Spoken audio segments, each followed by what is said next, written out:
them out that much. I just think they're better. Yeah. Play it simple. We'll break it down, Benson, in this game, but now we got map 1 underway, and as you see, we're kicking this one off with Toy Soldier, and you know, he's going to be rotating towards the B hill. You're going to start to see EU's finest get stacked up towards his B hill, Benson, looking to try to break through. Still, both teams fighting for control over this neutral hill. We're going to have DeFazio fall down, and here comes the pressure from EU's finest. Of course, EU finest going to be the red squad. Simplicity, the blue. In pops Marsh. He finds himself a nice double jump. And DeFazio both go down.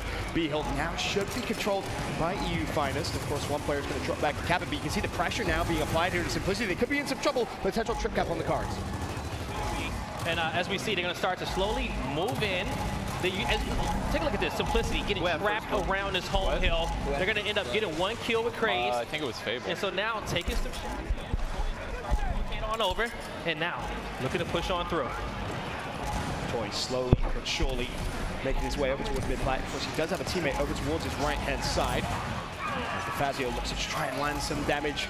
As he spotted an opening over towards C, that may be the play. Of course, he will have a 1v1 with Craze there first and foremost. Bear in mind, it's EU finest that's consistently controlling the tempo of this game thus far, but this could be a big win for DeFazio. He pushes it, doesn't get it. Craze with defensive plays, and now all of a sudden, the flip of a coin, EU finest, they're looking to get that trip cap. It basically comes down to Eternity and Soto. Have they deflected the pressure? It looks good for now, but in pops Phelpsy. There's another pick, and this round could be over. It definitely can be. You see, they're bringing the pressure on. Eternity's going to fall.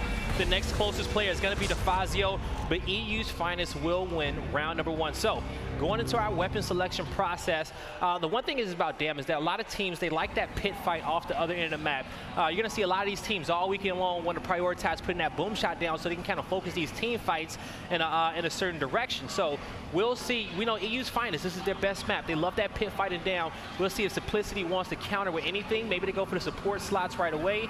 Looking to be aiming towards the top of the map. And, okay, block on platform. I won't be mad against it if they do so. Well, they've got 10 more seconds to decide. And bear in mind, we mentioned round number 1, very, very heavily dictated by EU's finest. Simplicity only got 2 kills throughout that entire round as the block does come through on platform. You see a little bit more there from Simplicity, but it looks as if they're just going to say, all right, we'll try and set up the map in a way we feel more comfortable. We'll block out platform. We don't want anything going down there. And see if we can just rerun. But I mean, you look at that Marsh with 4 kills. EU's finest just ran straight through Simplicity. Like, to be honest, they weren't even there. Yeah, and that's just EU's finest just showing that teamwork, you know, moving around the map together. They're never in a rush like that unless they get a bunch of kills consecutively. But we're going to see on platform Eternity trying to protect this power position as his teammates try to take over that B hill, but he's going to be left in a 1v2 and he's going to go down. So EU's finest is going to get control over the platform. They have their home hill control, but a few kills happening on top of the B hill. DeFazio, Jerpy working together to get that neutral hill. And it's interesting to know how differently EU's finest actually approached that round as opposed to the last one. They kind of gave up B. They put the more pressure over towards platform and made sure they were trading out that kill efficiently. Now it looks as if maybe they collapse from B over from Simplicity side. You're going to see the collapse come through now. Krim trying to land some damage, and a team kill actually comes through. That is not good for Simplicity at all. Jerpy trying to shut them down, but Krim flies in, cleans up the first pick, could find more. Potentially his Toy bouncing left and right, shuts down Hydrone, trying to deflect as much pressure as he can, and somehow Toy actually still alive. Where's Eternity, though? I know Eternity's creeping somewhere. He was the first one to kind of die in those engagements. How was those Toy? There they go. They're going to finally take down Toy. So Eternity's going to make it back to the fight to defend that B hill. But Toy just bought so much time for his teammates to come off spawn, to wrap back over towards the B side. Ultimately, EU's finest will take control of B, but still, that was a phenomenal job from Toy. No, it really was. And sometimes you just got to extend around a little bit, especially in escalation. After every single round, the respawn timers will increase by 2 seconds, resetting at round 7. So your life is going to be very, very important as the map progresses. So you're going to see EU's finest looking to strike in round number 2. You got Toy on the defense, trying to see if he can save his teammate Jerpy. He cannot, so that's going to be 2 players down of Simplicity. EU's finest moving in, trying to get the trip cap domination. They're looking to slay out. Eternity's going to get picked up as well. 2 more kills needed for them, and they're going to still get it done as Simplicity tries to break that hill. And the way they just collapsed completely on Simplicity's home hill was just fantastic to watch. They managed to get a couple of downs, pick up a couple of kills, and really nothing Simplicity can do. You can see them sat there kind of talking about it, what potentially they want to do now in round 2, their weapon placement, their choice. Is this where you consider maybe going big against the old Fable squad? You know, I think you need to set the tempo, because what's going to end up happening is the second half of this game, a lot of those fights are going to be geared towards the bottom half of the map at the, on top of the pit. You know, usually teams are going to put a boom shot, maybe an in-bar in those locations. But the reason why I like going for that strategy early on is because you get to get those reps in against your opponent, right? See how they play. Give yourself more time to figure these guys out. Well, it's going to be a drop shot placed up top. One thing I like it, though. One thing to really note, though, now, of course, EU's Finest, they have a coach.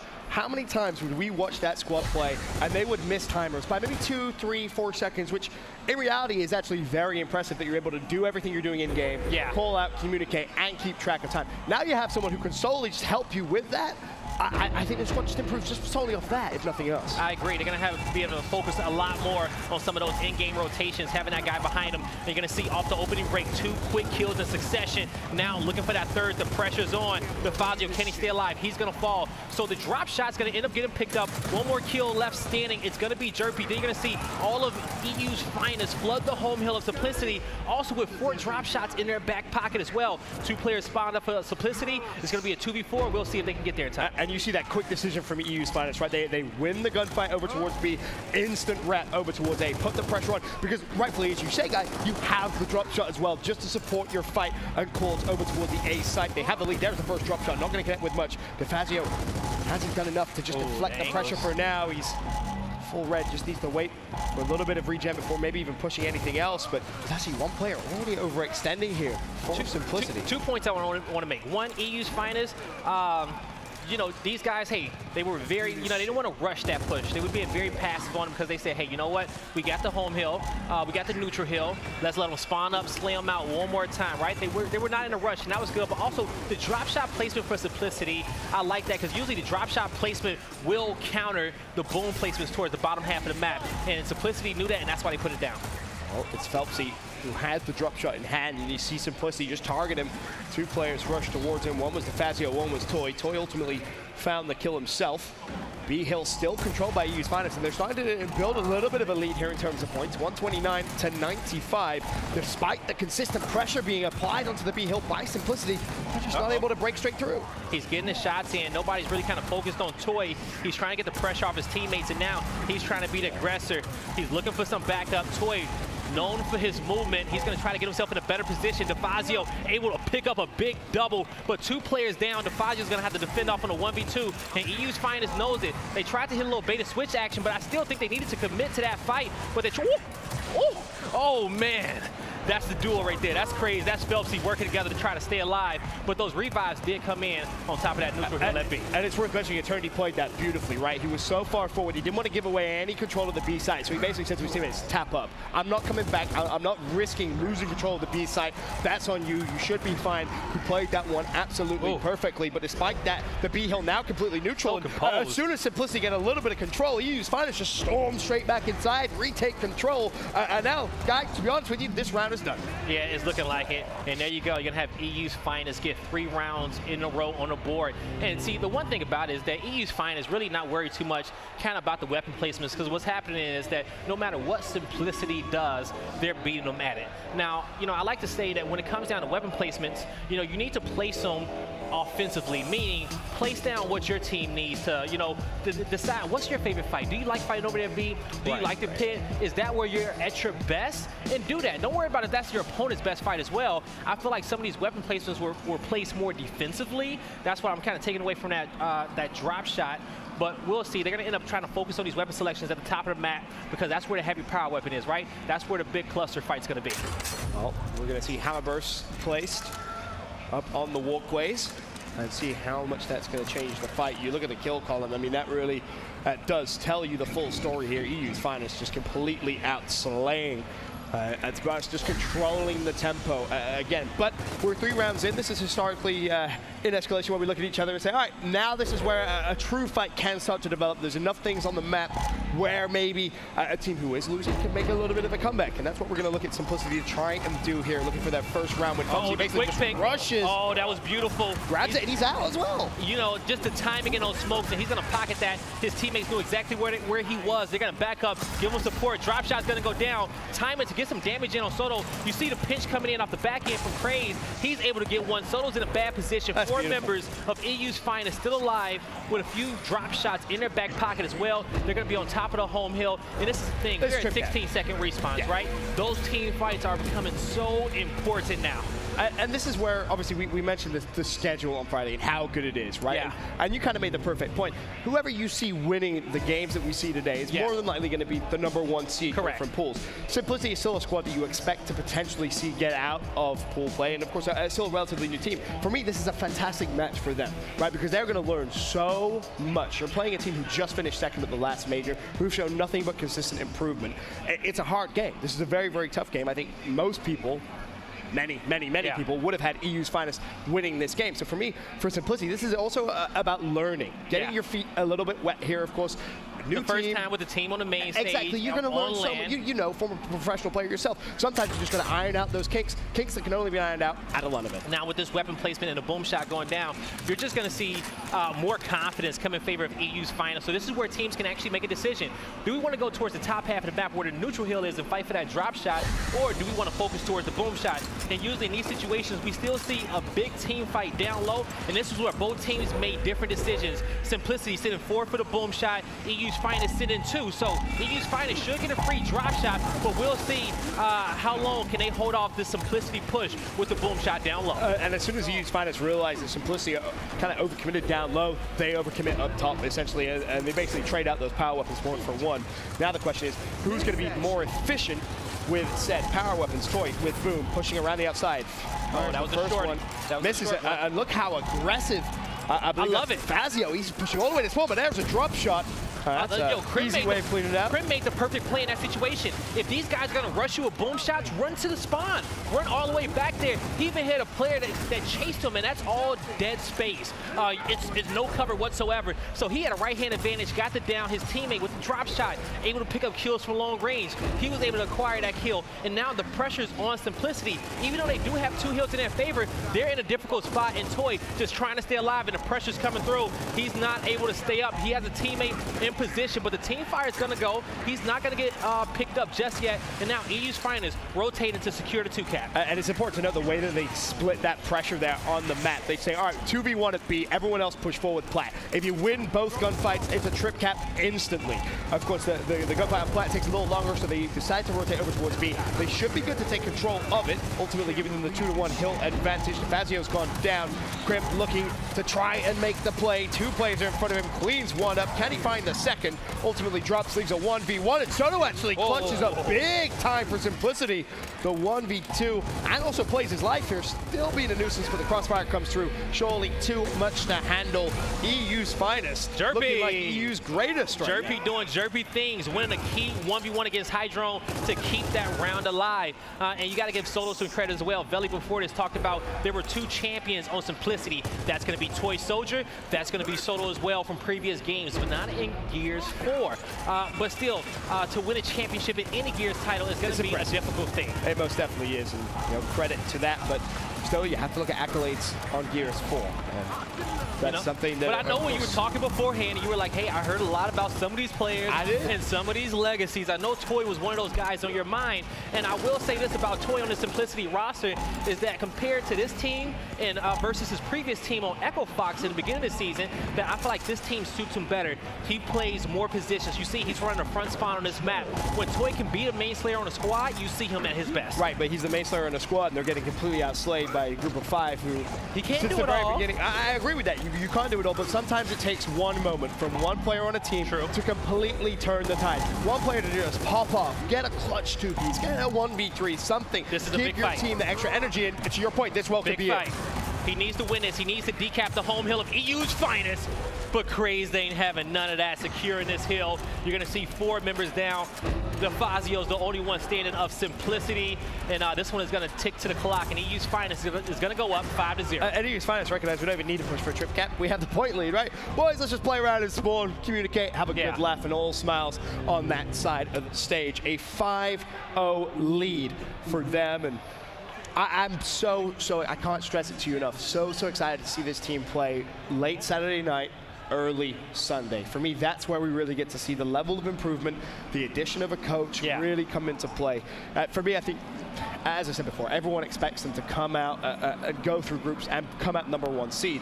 Could Simplicity cause an upset? Absolutely they could. They have the ability there, but realistically, if you're a betting man, you're betting on EU's Finest all day. And if you're Simplicity, just take it as this is their best map. This is the team that got second to the previous event. And we see Simplicity throwing a lot of different strats at EU's Finest, but the thing is, for me, is that I would rather these guys committed to maybe the boom shot early on, you know, and just try to go against that fight. Look at that scoreboard. If we could bring that up one more time briefly, that'd be fantastic, because in terms of the slaying prowess that EU's Finest have, there's a couple of guys with 13 kills, a couple of guys there with 11. Everybody was in double digits but one. The most for Simplicity is 6.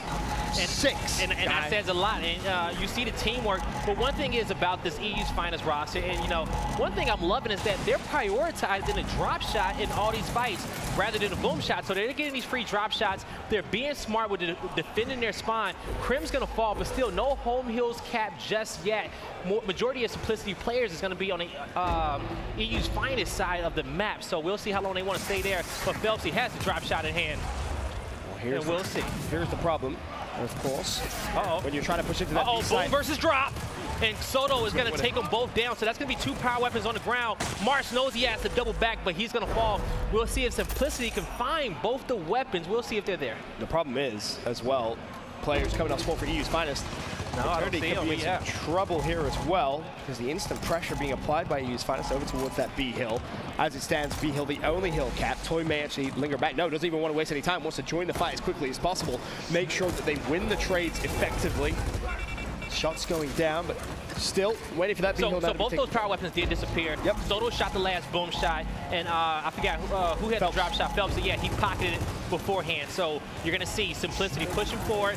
A lot of team fire going down. They hit it down. They're working on these double downs, but both teams with the Lancers out trying to work together. 2 kills going in favor of Simplicity. Now, folks, take into account, this is a 20-second respawn round. So when all these quick kills in succession for Simplicity, they can push in for this domination. But we'll see if Hydrone, Marsh can hold off the Simplicity assault. They're looking to double back, and now it's up to Hydrone, and he's going to fall as well. Simplicity will get their first round on the board. And that was just a much, much better round from Simplicity in terms of controlling the tempo, controlling the pace. They did that fantastically, really, since the very beginning. The decision off the break to push both home hills, collapse back in towards B. Soto, of course, trades himself out, as you so rightfully called, with the boom shot, shuts down Phelpsy as well, who had the drop shot. And then ever since there, you see players like Toy off spawn make the right decision, join the fight, keep the trades in a 20-second respawn round in your favor. It keeps the other team playing off the back foot, and that's why they win the first round again. I agree 100% what you said, Ben. Keep those trades in your favor. But folks, we're going to be at halftime, so our respawn timers will drop back down to 10 seconds. All the power weapons are going to be wiped off the map, and now we're going to see a different team fight as well. The neutral hill rotating down low towards the top of the platform. Both home hills staying in the same position, but this team fight, this is going to be a scrappy one, and this is where EU's Finest shines. Yeah, they kind of prefer the pit fight more than anything else. We'll see if Simplicity can put a stop to it in the first round of the second half. Phelpsy with 1. That's Eternity looking for more. DeFazio in front of him. Not going to find that. Look at the aggression. Look at the aggression. And it was even a team kill coming through as well. The melee, he didn't realize his teammate was on the 3rd down. He tried to melee him, down him, revive him so he can get full health, but did not work out for him. But the pressure's coming through. Crim, with all the confidence, Eternity trying to get in position. He's going to be able to relieve some of that pressure off of Twin Jerpy, and now they're pushing a 1v2 situation, and here comes the rest of EU's Finest. Yeah, Hydrone full, so this could be problematic. Crim has to go big. He's able to find one. Can he trade out his life? Not going to happen. Still 2 versus 1. Jerpy finds himself another. Jerpy looking for the double. Connects with 1. That's Craze that goes down. Just Phelpsy alive. 1 player coming off spawn as well. You have another player from EU's Finest actually downed right now, but Simplicity, they back away. Jerpy's calling out to Soto. I'm weak, but Soto's not backing up in time. We'll see if the double down comes through. Jerpy able to survive. So now EU's Finest, they're going to probably approach this hill from a different angle. Maybe go over it towards where that B hill was previously, but they're looking like, no, they just want to fight this fight head on once again. And here comes the 4v4 team fight. A few players down, and you're going to see EU's Finest strikes first. And this is about timing. If Simplicity were able to get another wave of kills, you know they would have collapsed for the trip cap. The wave didn't come through, and now you need to be very, very careful. Gunfight's being traded left and right. It's down to Phelpsy. Can he win the 1v1? Yes, he can. The double for him. Marsh shuts down Soto elsewhere. That's three players that drop. Are they pushing for the dime? Are they pushing for the dime? No. I don't think they need to. They're going to hold strong. This is about playing slow, wait for the 10-second respawns to come through, win the second wave of gunfights, then go for the trip cap. And so now usually when you lose that fight on that platform area, you have to approach it from a different angle. So you're going to see Simplicity rotate towards that pumping station, and they got a little bit of time to try to out-angle EU's Finest, maybe put some pressure on both those home hills. But look at the team fight. DeFazio, not much he can do. Jerpy trying to stay alive as well. A lot of damage. They recognize that, and Soto's going to get aggressive to try to draw some attention, but we'll see if his life will be in vain. DeFazio to hold it off. He's taking some damage. EU's Finest, you see the composure. You see how well these guys are dealing with the pressure. They're delivering the pressure, and DeFazio is staying alive somehow, but he's going to fall. And that's a swing part of the game there. If you look at the score, 172 to 171, that wave of kills basically puts you in the driver's seat. One player from Simplicity overextends to F. They neutralize, but that's about it. The fight for E still going on. It's a tie game. One. He's actually being neutralized. It's Soto once again. It's essentially a 3v1, though. Surely he's traded out. He will be. E goes back over to EU's Finest, but this is by no means over. Toy, this is where he thrives. These close corner engagements. He's going to connect with that L trigger. He's going to connect with the second, the third. He's full red. He gets it down, looking to get that meat shield. He needs to get on that top of that platform. Make sure E does not get capped, but too little, too late. EU's Finest gets another round on the board, and they're going to be at match point. But again, you feel like Simplicity improvement from that first round when in the first round of the second half. Looked a lot better, taking those fights, again, making the right decisions.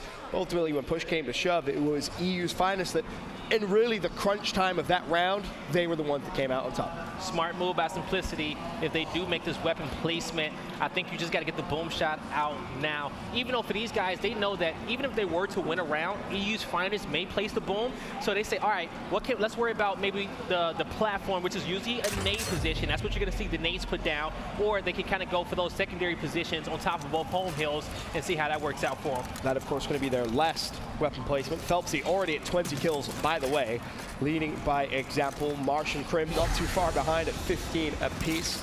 The other two both with 12 to their name. So a wonderful, wonderful display thus far. Will they be able to keep it up, though? That is the question. Eternity gets on top of the platform first. He's holding off. Toy gets first blood in this round, and he also has the nade. So Hydrone, he's going to have to get out of his position because that's going to be the first location where you look to throw these nades. Everybody has a few preemptive locations in which they want to throw them, but he's going to fall. So off the 12-second respawn, two-man advantage in favor of Simplicity, but EU's Finest looking to do something about that, and they're slowly falling one by one. But I'm not sure if Simplicity will be able to get this domination. They got a 3v1 situation, and they will win that fight against Phelpsy, and now the pressure is coming to EU's Finest home hill. Yep, Eternity is going to be there just providing cover to Toy. Toy furthest forward, but he decides to just backtrack a little bit. The fire from Marsh tagging up everyone crossing towards their home hill. The pressure is there, though. You can see it being applied, but Krim with the pick on Jerpy managed to slow it down, and instantly the shift of momentum from EU's Finest. They get a wave of kills in quick succession. 4 players go down. E is theirs, but honestly, if they were quick enough, they may actually be able to just keep on going, and that's exactly going to be the game plan. You can see it from EU's Finest. They smell the end of this game, and potentially the end of the map. And now Soto's going to find a position to be able to break out and get a better footing for Simplicity. They're looking for some map control, so they're going to go back to the pumping station, take control over that. EU's Finest recognize, say, hey, you know what? We got the 2-cap. Let's reset. We need another wave of kills. We cannot press for this domination just yet off the 12-second respawns. Soto finds himself a nice little cheeky angle, but you're going to see EU's Finest. No player's going to go down just yet, and here comes the pressure. We'll see. Simplicity looking to strike now. Well, the E hill, of course, is going to be the first target. However, you've got to win the trades on the hill. Toy and Jerpy both with 2. Jerpy actually finds himself another one, and instantly you can see the decision that Soto makes there. He sees his teammates winning the fight on E. He flies over towards the trip cap domination. Instead, decides to neutral and track back, plays his life. Good decision. Yeah, the team fight winning EU's Finest favor on top of that E hill. So he knew that even if I cap this, we will not win this round. But if Jerpy could have clutched up, that would have been a fantastic round for Simplicity. But still, they got some time to work with. They also had the lead by 11 points as well. And that was the important part about the neutral, right? You just kind of run over to the hill, you neutralize it for a little bit, and then you just scurry along back to business. Just keep that lead in your favor for as long as possible. The problem is, time is of the essence for Simplicity. Marsh with a double with the nades. Grim, he's going to trade out Soto once again, being the aggressor over towards E. 2 players alive now for Simplicity. Toy, the first of the party over to the E hill, still has to win the 1v1 against Grim as Jerpy falls elsewhere. So does Toy, and honestly, guy, that could have been the fight to determine the end of this round. It definitely could have been. And you're going to see the home hill get decapped for Simplicity as well. They're looking to fight, but you look at the scoreboard, they have to get across the other half of the map as well and take over EU's finest home hill. Folks, it's looking like EU's finest is going to come out on top in map number 1. And yeah, so, you know, Ben, especially in that one, they come out and they come out hot, but was that what you were expecting? Honestly, yes. Yeah, right. Absolutely. Yeah. There was no doubt in my mind that they were going to win that map. Were they going to win it that convincingly? That was impressive, to be honest. I mean, yes, we were still waiting to see what we're going to get from Simplicity. But again, the addition of that coach, and this is something which excites me a lot, because when we spoke to them yesterday, they said, this is going to be a learning experience for us as well. Playing with a coach for potentially the first time. Yeah. And for what we saw there, that was just picture perfect. I mean, I want to kind of poke fun at Blaze. He said, you know, there's 2 champions on this Simplicity roster, but none of them won in Gears 4. Toy did win in Gears 4. I apologize. But listen, it's been so long ago. Yeah. It's been so long ago. We're going to have to see more from this team moving forward. But I mean, heading into map 2 is Forged Blitz, if I'm correct.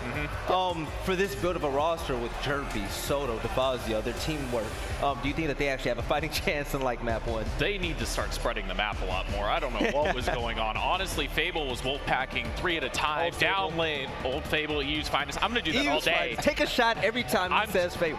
Yeah, it's going to be a fun I recommend that. Well, hey, at least you'll have a lot of fun at home. But the big thing is as you're looking at EU's finest, they were wolf packing. You saw Felpsy, you saw Hydrone, you saw Craze, they're rotating around the map.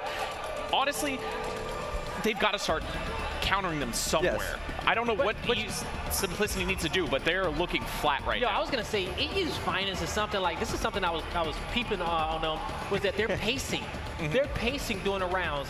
They will slay out, get a bunch of kills consecutively, but still recognize, hey, no, this ain't the time to push. You know, let's be patient. We got plenty of opportunities to kind of strike on these guys. Let's wait for the perfect one. And again, you have to feel like those decisions are aided by the fact of having an extra man behind you who can just say, even if it's just now isn't the right time. As a player, if you respect your coach, which we know they do, you instantly feel a little bit more comfortable in those situations. And hopefully we can learn more about how dominant EU's finest is after this short video with EU's finest.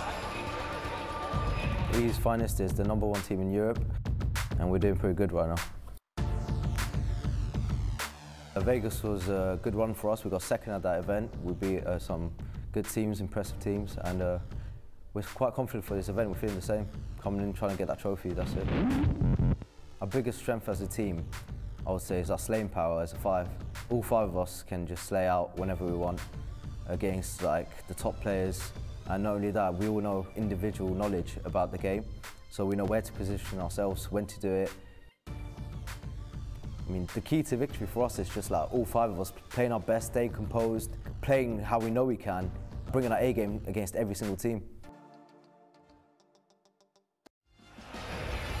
Blaze, some people used to call me Intelville, right? Yeah. I have some hot news coming in, okay. man. On our side station, our featured station, Ghost Gaming lost map 1 to Fable. Woo! You know what? That just makes this event crazy. And as Benson said kind of beforehand, that was going to be a stacked group, right? Yeah. That Fable team was Supremacy before, and they almost got top 8 as well. So, and some of you guys heard my predictions before the event, and when you guys see the final standings, and if you know, they will co-sign on Twitter that Blaze, you are just a prophet. I will say, he made a very I'm not going to say it because I think it's down to you to say it. Yeah. I may have mocked you earlier on in the day when we were in the green room because I said, Guy is not going to say his prediction out loud in case it doesn't come true. If it comes true, I want to hear it. It's not for me to say. It's not for me to say. But I will promise you, when Guy tweets out at the end of the event, what he said is true. Dana knows my predictions, and I'm going to have him post that on Twitter. Blow up his Twitter. It's so unbelievably bold. Like, his predictions are so insane. But he's the prophet. So but he's very rarely wrong. That's what I've learned. He's very rarely wrong, which is scary because this event really could be anyone's game. But also, Gosu lost map number 1, Gosu lost map 1 as well. And so that's the thing is, we actually kind of talked to Disrupt before this event with some of the teams, and Disrupt said, I said, well, who's your toughest competition in your pool? Who are you looking forward to? And they said, oh, it's all day. It's Gosu. And I said, but you got Optic Gaming as well. Really? They said, well, yeah, it's Optic, you know, but they wasn't worried so much about Optic. And that's probably mainly because they're saying, hey, you know, we want to make sure this is the team in which we can beat, in which we can make it towards the championship side of the bracket. So they prepare for them, and they're out here swinging. Yeah, so speaking of you being a prophet and whatnot, you always said that this EU's finest squad, all they needed was a coach to really show out. That was me. Hey, both of you. Yeah. But also in the back, speaking to the other casters and the talent, they all said that, you know, when describing their gameplay, they're chaos. It's chaos. But they were more organized then. How much does the coach really have on this team? I want to say this, because when it came down to selecting their coach, one thing that I knew is that they really couldn't get somebody from the EU region, right? Because them being based off the players in which they are, the only other player may have been Jack Reaction, but still, he doesn't even really have good chemistry with those players. So they couldn't take anybody from the region. I think they needed an American coach. But he's American. But yeah, they found an American who's actually stationed over there in Europe, and they found the best coach for him to bring them that intensity and to take care of those weapon respawn timers and make sure that they know the positions in which they're in. He paid his own way here. And he paid his own way here. It's just very, very. And folks, this team is organized. And I'm gonna say it again all weekend long. I think this is the second best team in the game, and they're orgless. So you guys out there watching, pay attention to these guys all weekend long, because they're gonna put on a show. And it's worth mentioning again. I know you're asking about the coach, and for me, what that team needed is someone to help them with power weapons. When those weapons come down, we've seen them time and time again be a couple of seconds off. It doesn't sound like a lot, but in reality, that's a whole different amount of time, right? If another team is set up around boom 2 seconds before you are, you're at an instant disadvantage. That's no longer going to be the case. And the other thing for me was just that energy. Right? It's very funny because you'll talk to those 5 players and they're not the most energetic outside of the game, right? They're just cool, calm, collected. They're just typical Brits, right? They're just going to sit down and they'll have a great conversation with you. As soon as they get into the game, if you antagonize them, they're going to go back. But for me, when you have a nice 5-0 lead, when everyone's shooting straight, when people are, you know, picking up nice clutch kills, that's where you want to see that energy really steamroll. And I think that's exactly what you're going to get from the coach.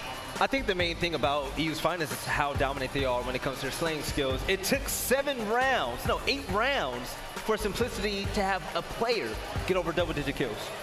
And so Simplicity game plan, and this just shows how smart EU's finest has gotten over the events. They put down the drop shot, opposite of Pit, where we all know that EU's finest likes to put out the boom shot, but things didn't go in their favor. Honestly, if you're thinking about the weapon placement, yeah, you're going to be fighting over on that B side of the map, but if you're not winning the drop shot consistently and you throw the boom shot down, it's like, hey. Oh, okay, we're going to pick our poison, hope for the best, and wish that it all comes through, but it didn't.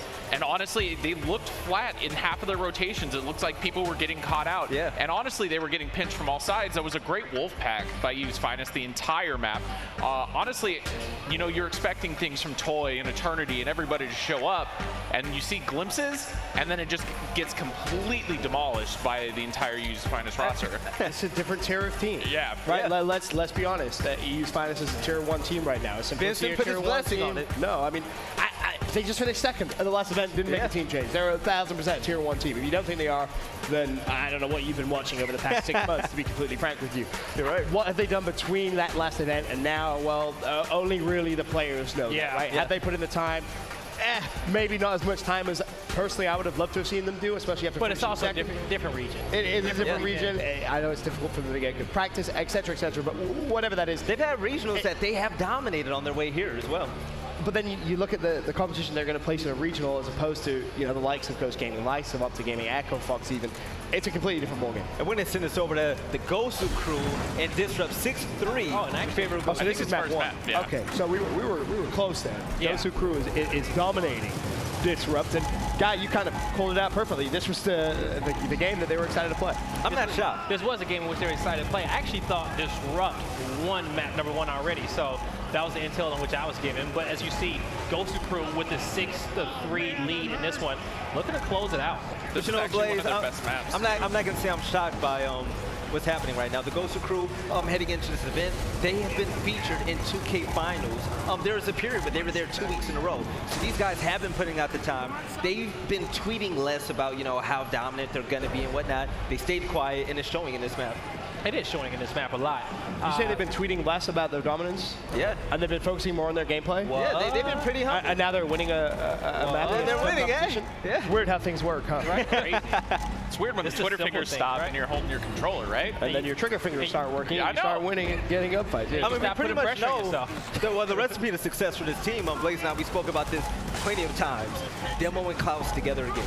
Yeah, and you know what? I think that's key to Demo's success, because the last time in which Demo and Clouds played together on a unit, that was the United roster in London of Season 1. And who did they beat? They beat Optic Gaming, and they really wanted to send them to the losers bracket for the first time.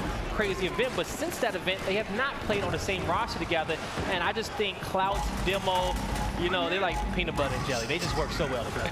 Honestly, I think the other thing that you have to look at it for this team is that you've got Hezon Vital and also the young gun in Detox, who we've been praising the entire season. And he's definitely starting to come into his own. The longer the season goes, his mechanical skills coming out. But Hezon and Sam are constantly putting pressure on the map. They're good about taking gunfights, and they're really like a great duo on top of that. Yeah. So they've got a good dimension to this team. I'm just wondering if they can continue to put this together for the rest of the tournament, because I've put my hopes in Demo too much, and I'm not doing that again. You've gone down a limb many times. I know, I'm never again. But I mean, you know, you go back to Season 1, and Demo did some miraculous things, right? You think about the London event as a prime example. Yeah. He's done it a couple of times where he's managed to find himself a young group of guys, formed a team around him, and had some form of success. Obviously, not the sheer amount of success I know he would want himself. But that, to me, is the big question about this squad. What is their ceiling? Where are they ultimately going to finish? Top 8, top 6, top 4? What is that final destination for this squad here in New Orleans? I feel like they can be a surprise top 4 team. But guys, for those of you at home, just a heads up, you can catch this on our Bravo stream. Make sure you tune in. We have some really, really, really big matches coming up there. But yeah, I put my neck out there. I said I think that this team, if everything goes right, they can surprise this top 4. They can't surprise the top 4. Ghost Crew Online has just been doing some great things. They've been in the 2K. They were in the 2K back-to-back weeks. I'm curious on how this team's going to perform on land. I know that when they're sitting next to each other, they're going to have the motivation. They're going to have the momentum as well, and they're just going to thrive in this type of environment. So 7-3 in favor of the Ghost Crew, but I don't think it's over yet. If I had to put my money on it, I believe that this actually might go to the tiebreaker. You think? Only for one reason.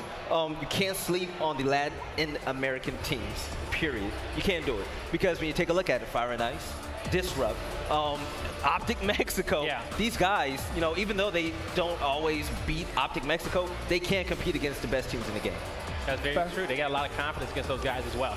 Yeah. And I tell you, as those teams in those regions get higher and higher placings, then they go back to their respective regions and they start practicing against those teams. The region grows as a whole. That's why, after EU's finals was so dominant, we just saw, a lot more dominant EU teams start to form as well. I mean, we got a few Fable's up 1-0 against Ghost. And we got and look out for Bittersweet in the open bracket too. So those guys are going to be dominant. So same thing with this Latin American team. It's insane. It's insane. You can't guess it. It may have taken some time, but I think international teams now are really good. I think they've shown glimpses, right, throughout the past couple of years where you're like, wow, they really are good. Correct. But it's never been on a consistent basis until I think now. I think this is now a period of time where you're making your kind of predictions for the event.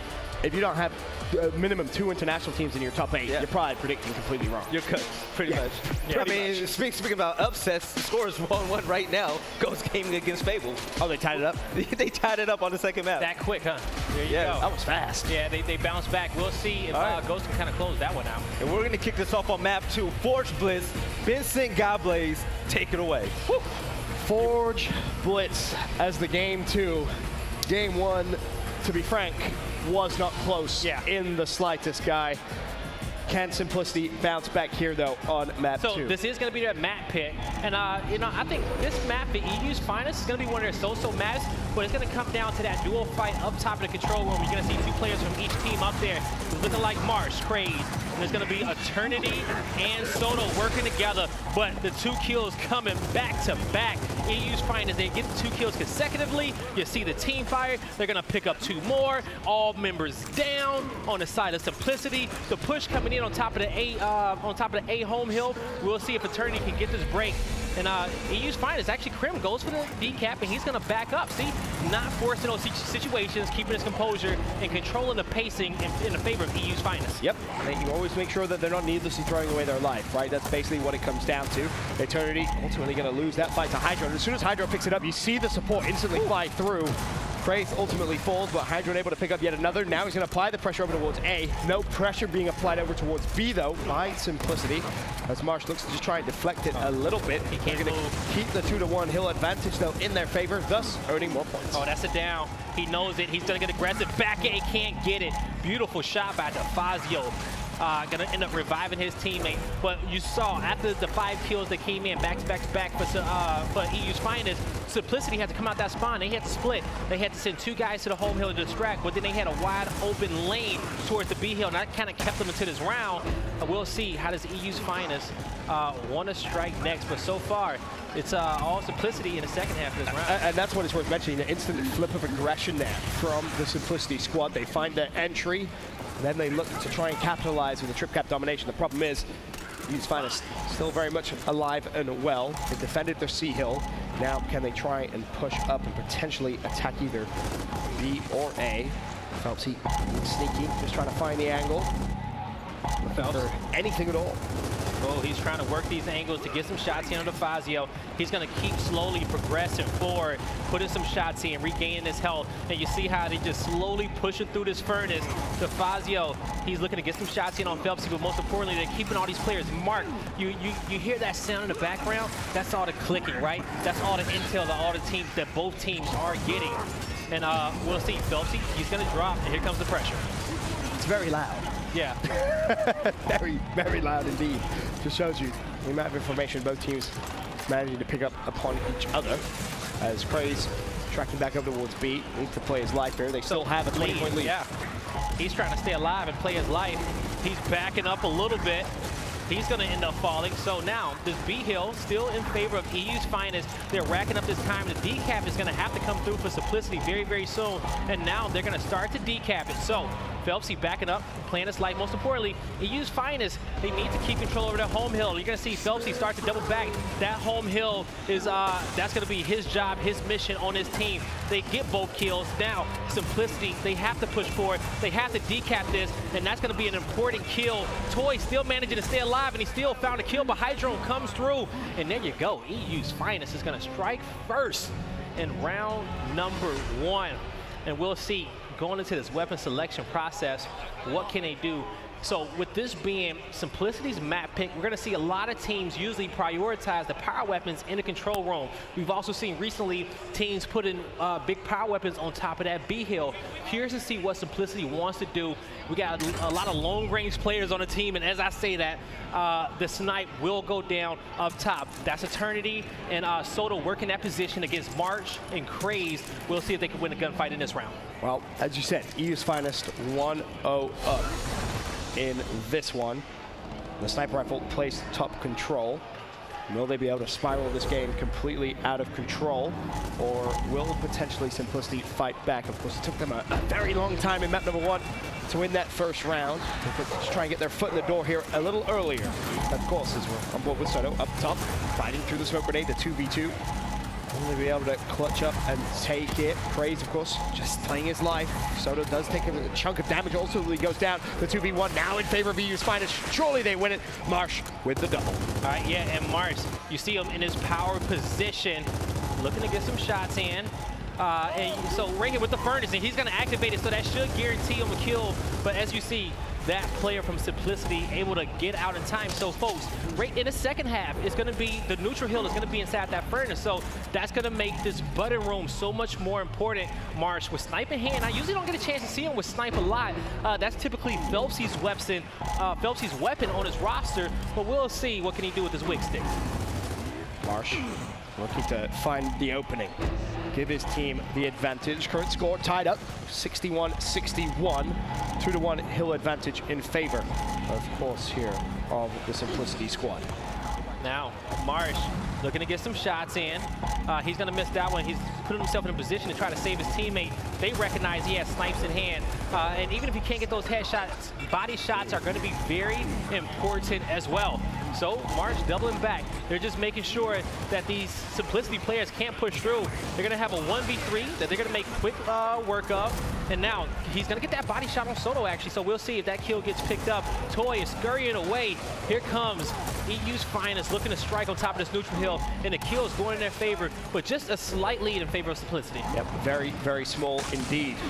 Marginal, if that, but now all of a sudden the trip cap domination springing into life. Jerpy and Eternity first to the party. It's basically all down to Eternity to at least touch the hill. Will he be able to get in and just buy his teammates a little bit more time at full red? He's relying now heavily on towards Soto, who does get another touch somehow, some way. Simplicity surviving barely by the skin of their teeth, but the pressure is still there from EU's Finest. Surely the trip cap comes through. No, Eternity breaks again for the third time before ultimately falling, and the rest of his teammates players in power positions still there, but surely Toy ultimately drops. It should be a collapse.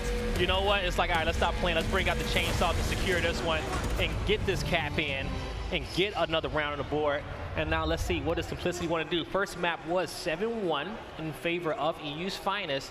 And so, like I said, a lot of long-range players, you know, what I mean by long range on Simplicity, they're very good with the Marxers, the Sniper, the M-Bar. So we saw that get placed first. We'll see. We've also started to see some teams put boom shots down as well on top of that B hill in the middle. We'll see if that actually happens, or would they kind of favor those support weapons? It's all good and well being good with those long-range weapons, but you still got to earn them, right? Yeah. Before you actually get them, you have to win that gunfight early on. Well, this is one weapon in which they do not have to win a gunfight for. This is going to be the Marksman on secondary spawn. So another one going down on the board, and we'll see who decides to pick that one up on the side of Simplicity. But whoever it is, he definitely made that call out. Say, hey, you know, I need this. Let me be able to help you guys in these long-range engagements. And on a map like this, where that B hill is kind of like in a pit, it's in an open area, that weapon is going to be so key for both teams, and it's going to be Phelpsy and Jerpy.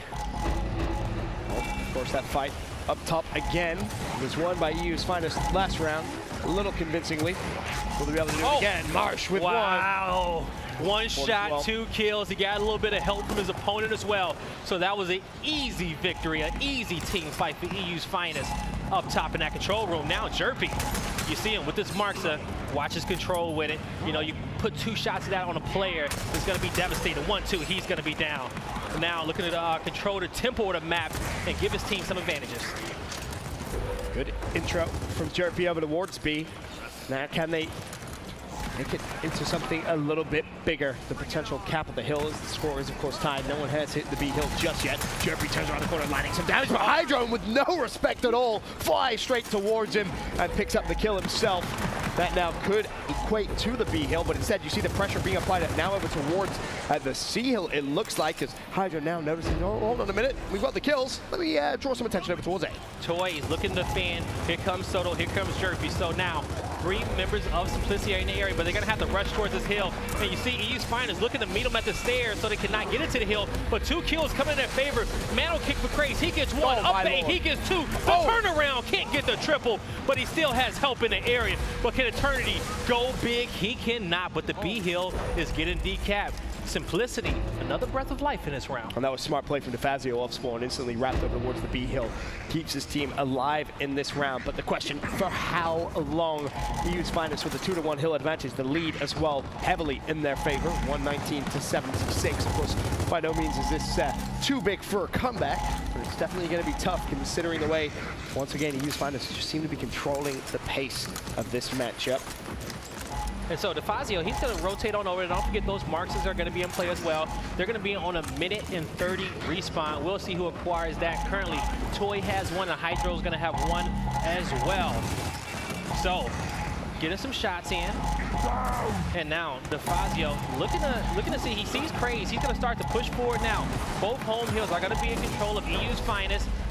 And now Simplicity is going to get back to be able to decap theirs. But Craze, he's in a 1v2 situation. We'll see if he can win it. He gets some good shots in. The quick up A, the quick me shield. He's going to fall, but you see the point favor still on the side of EU's Finest. And that's literally all he had to do. Prolong that 1v2 for as long as possible. If he can trade out his life, perfect. That's what he does. The point damage definitely has been done. 190 to 134. However, they don't have a hill. This could be the trip cap now for Simplicity just to really steal this round away. Hydro goes down to the hill as well. Craze next to the party. You have to go big, especially before the resources get there. Is he at least able to break the trip cap? Yes, he is, but ultimately drops. Again, the trip cap still being applied, and Simplicity look good now to win their first round. And Simplicity, that's one that you need on the board early in these first 3 rounds. You need that confidence. You know, picking up your first round on the board where your opponent has won 5 in a row, that's, you know, it's not a lot of confidence with that one. But you get one of these early rounds, you know, and you start to take a little bit of momentum. It puts them in a better position. We'll see what EU's Finest decide to place down. And it just shows you switch off concentration for a moment, and a round can be taken away from you. And that is exactly what Simplicity was able to do. Still EU's Finest with the 2-to-1 advantage. And in terms of their weapon placement, they go for the block, down low, and insane. And that's going to be a good one, right? You know, you still got the long-range weapon up top. You got the marksers on the map. No need to put anything crazy down. Off the next weapon placement, we have that B hill has a weapon slot available. In that position, we may see the nades get placed. But I think a mark is good early on because towards the end of this first half, some of these weapons are going to have to be replaced based off it being just 5 weapon placement locations on the map. Again, we'll see. That 2v2 up top. It's been won by EU's Finest every single round, and it looks like it's going to be won once again, unless Soto can go big. He makes it the 1v1. Soto will manage the 1v2. Composure. Beautifully done. And he picks up his prize as well. The B hill right below. I don't think he's going to be able to grab that. We'll see if he can look across map and help his teammate. He's trying to find some angles. Hydrone's going to fall. And you see the standoff. That's between Crim and DeFazio. They're not going to move just yet. But Solo's going to rotate towards his opponent's side of the map. And towards his side, he's going to be able to get the shot in on Phelpsy. So that kill will get cleaned up. And now we'll see how does Simplicity want to move. You got 3 players stacked up on top of the neutral hill, and now it looks like they're all going to be in rotation, moving towards EU's Finest's home hill. And this is so much better than what we saw in map 1. The instant aggression coming through. Will they be able to secure the trip cap domination? No. A, B. So close to being capped, but as you say, the B hill has been neutralized. But again, for how long? Jerpy with a beautiful double. Craze and Marsh both go down. They got time to touch. There you go, fully decapped. Now, I don't know why Jerpy and Toy just decided to stand in that hill and be a wall, because they could have probably won that round if they did so, but instead they decided to just split up, but still the domination going in their favor. Big 2v2 no fight. Longer. A's now been neutralized, so essentially that moment in the game where you could have just put the dagger in the round has potentially at least slipped through the net for Simplicity. They have a beautiful lead in terms of points, 120 now to 62, 2-to-1 hill advantage in their favor as well. But as we saw last round, 1 small lapse of concentration can cost you. Toy starting to pick up some momentum, and that is his best friend. You know, if he has momentum, that's when he's at his filthiest. You're going to see a few kills coming forward. He's being annoying with his marks, so he's going to jam his reload. Now, stand in the hill. You still got a lot of EU's Finest players in the mix. They're going to get some kills. Looking for another one. Looking to get these meat shields as well. But this home hill will not be taken just yet by Simplicity. So EU's Finest still has some room to work. Oh, Jerpy tried to scramble away, but Hydro did not allow him to do so. Chased him as quickly as possible. The problem is time is of the essence for EU's Finest. They have essentially 1 big push, and they need a decap at least B hill. Maybe you don't trip cap it just yet, but you have to at least neutralize it. Build yourself a bit of a cushion, and that's exactly going to be the play. B and C flank. now both neutral. Can EU's Finest try and steal this round from underneath Simplicity? Craze on that flank. There's 1. 2. Surely 2. That was a teammate. He could go all 4 if he's lucky. He couldn't. He had the point blank in the back, but just could not get the kill. Even though he picks up 3, the home hill for Simplicity was still in their favor, and they would have still most likely won this round. So they're going to tie this up 2-2. EU's Finest, when they get into the weapon selection process, they will surprise me if they place a boom down, but I'm thinking that they're going to put some nades down, maybe incense on top of that neutral hill. Again, much better from Simplicity here in map number 2. Managed to clutch up and stay strong in that last round, something that EU's Finest, of course, failed to do so the round prior. That's why we are all tied up 2-2. If you are just tuning in, of course, it was EU's Finest that won map number 1 in convincing fashion. Of course, you mentioned weapon placement now for what you expect from EU's Finest. You called out nades, maybe the play. We have, of course, another 10 seconds, and it's going to be instance. So one thing about an 18-plus second round on this map is that you can completely negate the fight up top, or you can maybe send one player up there to distract the 1v2 situation. You send numbers down low to the neutral hill, you get the nades, you secure that, and then you flood the rest of your players on over to your opponent's home hill. And after you get those kills, you possibly put yourself in a position to get a sneaky domination, so to speak. But we see the split, and both teams still going to be sitting 2 up top, and that marks it, getting some shots in on Hydro, and he's going to fall first. So these nades will go in favor of Simplicity. And it's worth mentioning the damage Toy Soldier is doing in this map as well. Picks up his 17th kill at the start of this round, really taking the fight to EU's finest. Soto, I love how he's trying to stay alive and play his life. Did not want to leave Craze in a position in which he can have free shots on his teammates. Craze is not in a position to defend any of these hills, really, especially with the B hill being decap, and he realizes, like, you know what, I can't do nothing here. I just need to move. He's going to get a call out from his teammate that one of the hills are going to be in their possession, so that's going to give him some confidence to actually fight this fight and feel useful to his team. But Soto, with the cleanest 1v1 situation, he comes out on top. That was beautifully done. And ultimately, the kills in their favor as well. Another trip cap domination could be coming through. EU's finest back against the wall.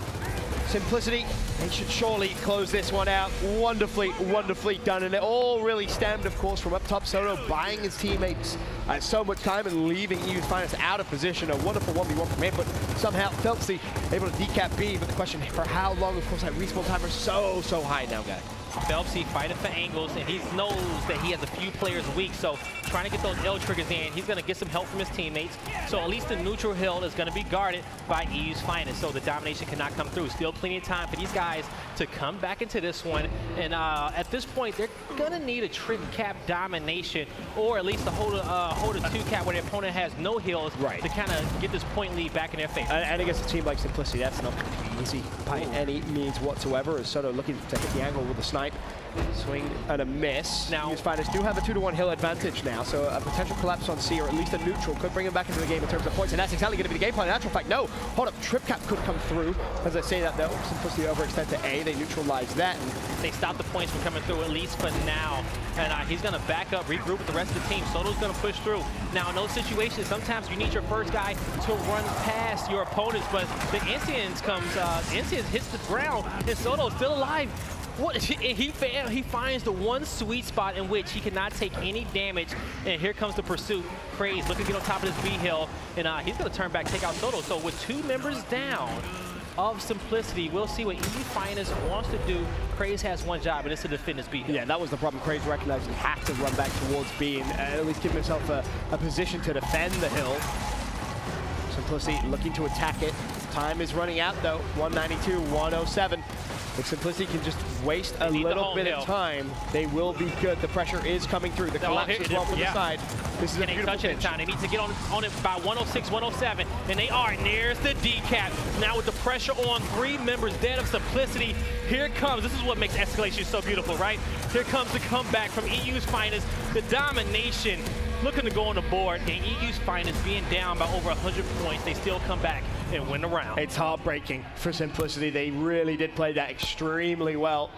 Just at the final few moments, not able to seal the deal. And I mean, you look at the way that they were positioned around the map, and you thought it was going to be fine, but EU's finest, they just forced the engagements. They forced the matter straight into their hands, and ultimately steal the map. That's the definition of losing fool, okay?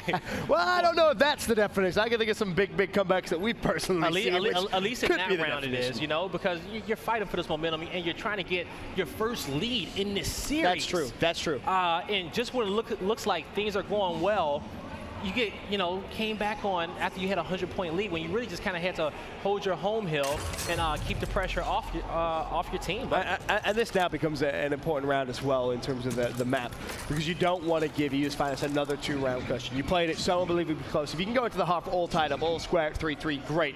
You basically rerun the second half. But giving them that 2-round lead, it's such a dangerous thing. That really in this 20-second respawn round, Simplicity, I don't want to say it's a must-win, but it's pretty close. Definitely is going to be pretty close. We'll see. And now the team fight up top. Eternity is looking to be the aggressor in that one. but they're taking some shots.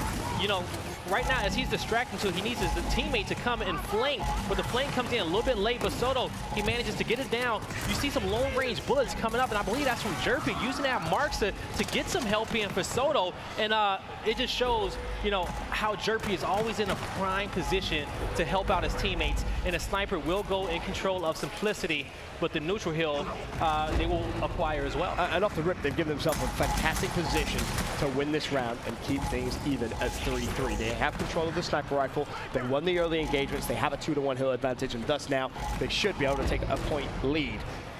The question is, how are they going to react? Are they going to wait for EU's Finest to push out, potentially slay, maybe go for the flank, set it up? Jerpy looks like he could be doing it. And now he just needs to not make too much movement. They can hear him in a roadie run, but he still finds a kill. The call out comes through, and we'll see how many players decide to turn back around. But with DeFazio picking up a kill as well, we'll see if they can push through. They cannot. You're going to see members of EU's Finest turn back. They know that Jerpy is applying the pressure, and they're going to force him back. But Jerpy did not stay in a difficult situation. He backed up and went back to his primary job currently in this round, which was defend that B-Hill. And that's exactly what we praise him for. Time and time again, making the right decisions, being a bit of a slow-paced player. He understands what fights to take, what fights not to take, and that's a prime example of him just using a high IQ. My biggest criticism for Simplicity so far, I feel like the players who, Soto and Jerpy, kind of the support players, they do a lot of the dirty work. They've been playing well so far in this series. I'm looking towards the main slayers, the Fazio, Eternity, Toy. They just need to be Wolfpack and moving around the map together and winning these big gunfights and these key engagements early on. Well, Toy's been doing fantastic. This map is ultimately Simplicity do lock in the trip cap. They will tie things up 3-3 now, keeping it even. And to the point you were making, Toy has had a fantastic map. He was leading in terms of slaying across the game, across the entire scoreboard. I'm curious to see if he can keep that up, though, because that is a player that you need to go big in these moments. In these close maps, you need good performances out of the likes of Toy. All right, now, let's see. Leading the kill feed. Is it still Toy? It's going to be Craze. Oh, it's Craze now? Yeah, he has 23 kills. Well, he has Toy got overtaken. Yeah, and he's going to be in that position, but let's see how this opening break. And folks, it is going to be halftime, so after the half, it's 3-3 tie. Respawn time is dropping back down to 10 seconds, and power weapons wiped off the map, but you're still going to have to see this team fight up top in this control room, because our neutral hill is going to be in the furnace, and that button is going to be very, very crucial. And it's worth mentioning, early in the game, it was EU's Finest that won it. Later in the game, the higher respawn Simplicity were able to clutch things up, and really, it allows you to dictate the pace. As now looking over towards March, they have Eternity pinned. Eternity ultimately will drop. Craze able to clean him up. Now the next in line could be DeFazio with the trip cap domination coming through. And I love the way Simplicity is moving around the map, the way they're rotating, the way they're consistently applying pressure. Much, much better for what we saw in map 1. You know, before they left that top tower, they could have pressed that button and prevented that E-hill from being capped. But now you see EU's Finest just trying to regain control over their home hill, and I believe they will get that. E-hill being decapped. I think the big play for Hydro was to make sure he decapped that hill, and he was almost close to it, but he's going to go down. So that hill is still in control of Simplicity. But let's see how long they can hold it. No, the rotation over towards the F hill, though. So yeah, that seems to be home hill setup where the rotations came through. EU's Finest still 2-1 advantage, and to be fair, they do have a bit of a deficit currently, considering we're so early in the game. We're at about 40 points. E-hill now going to be the target of aggression, but still, Simplicity, I don't want to say they're looking comfortable here in the second half with kind of the map flipped, but they're definitely looking better. This is their map pick, Vincent. I feel like they definitely are warmed up. If they can't force a game 3, I'm telling you right now, Impact is going to be difficult against the EU's Finest roster. But Toy, he's going to be locked down in position in those secondary rooms. So looking to push up, just getting some shots in. But he's gonna end up backing up. Still, one hill just in control of Simplicity. We'll see what type of push EU's Finest wants to make. We've been talking about all series how they've been setting the tempo of this map. Yeah. They haven't been pushing things they don't need to. They've been taking their best opportunities. They haven't been forcing fights. They most definitely haven't. Still, 2-1 hill advantage for Simplicity. Woo. As now all of a sudden EU's Finest spring into life. The duo. That's 3 down. And they spot that D hill. They are hungry for it. Eternity first in line for defense. Can he at least trade out his own life? That's the question. Can he even do more? That's the first. That's Craze that goes down. Phelpsy was in his sights. but sadly not able to find the pick and no 10-second respawn. You can see just how quick Simplicity is off spawn. Jerpy getting a few key kills in this one, but here's reinforcements. They didn't see Marsh, and Marsh is going to turn this into a 2v1 favor with the domination coming through, the E-Hill being decapped, and that just shows how sometimes that button control is important. You hit that furnace, that hill does not get decapped. And keep your eye on the score here, guy, as well. 171-65. EU's finest flying back into this game. And Krim winning that one against the Fazio. That means that he's keeping Simplicity's home hill in favor of EU. And then next thing you know, the E-Hill gets decapped in the late game situation. That's going to be very problematic for Simplicity. We'll see. They're trying to scurry towards some of these hills, but I don't think they're going to be able to make it in time. Toy has to leave his home hill. He has to fight now for EU's finest home hill. Will he be able to touch it in time? Marsh, of course, he's going to be able towards F. The E-Hill looks as if that may remain, and that will be the round. Simplicity not able to clutch up there as EU's finest once again take the lead 4-3. Yep, not able to clutch up. And we haven't seen a Simplicity round lead in either of the two maps we've watched so far. They're looking to keep the get this momentum in this series, so to speak. At least get this map. This map is very, very important to them. If not, they're going to lose their first game of the tournament. Tough first game, though. Yeah. It is worth mentioning. That's true. Very, very tough game. You're playing against a team that just finished second in the last major. All right, so weapon selections, and they're going to put the Marxes down. I think this is great because why?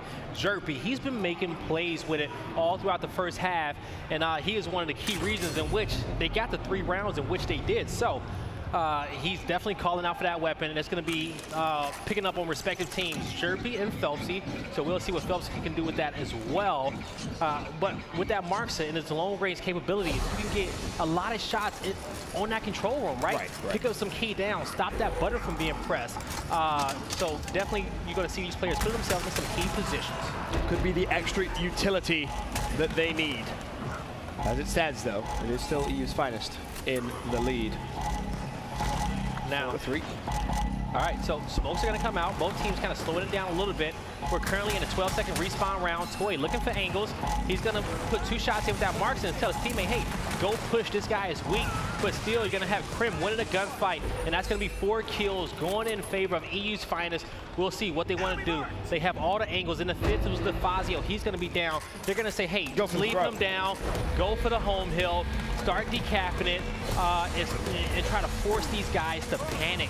The Fazio did get cleaned up, but nobody was able to get into position in time to be able to help Marsh on top of that home hill. I'm surprised no one actually helped Marsh there. Well, they were all kind of spread out. You know, he won one of the gunfights. He was actually matched up with the Fazio, and he chose to negate and get that down because he wanted to put the pressure on the domination. So he sacrificed his life to draw players towards that direction. Which in a lower respawn round, it works out, right? In a 20-second respawn round, I'm not too sure about that play. But of course, in that situation, it works out. This is what button, if you're new to the game, button control, this is what it does. It prevents that hill from being capped. Now, when you find yourself in late game situations, that's very important. You can technically press that button and you only need 1 hill, and it's going to win you the game automatically. So that's why you still see a lot of these teams still fighting for control. And also the high ground, you know, you put some of these long-range weapons up there like snipes, M-bar, torque bows, and in talented hands, they just control the map. Oh, Jerpy's so patient. Finds Phelpsy looking for more. Of course, he's trying to control the power button, but as it stands, still 2-1 hill advantage in favor of EU's finest. They still have a 50-point lead now, Guy. There comes a point in every round where if you're down heavily, you have to be active. You got to be proactive. You can't be reactionary anymore. And that's about the point. Simplicity is that they will have to make a play very, very quickly. And it might start with that pick there on Marsh. So again, continuing his slaying prowess. However, can they neutralize E? Seems good, of course. That's all down to the fact that they had Jerpy controlling that power button, making sure that they But Jerpy left. He left because he had a more important role. I'm not sure if he had to go try to defend his home hill. I'm assuming that's what he is. Yeah, I kind of see his outline on the other half of the map. He's trying to put some shots in on these guys, but Crazy ain't having it. Marks in hand. Ooh, getting aggressive, knowing that he had help from his teammate Krim coming off a respawn as well. And Krim's going to be defending it. DeFazio getting aggressive, trying to get these shots over cover.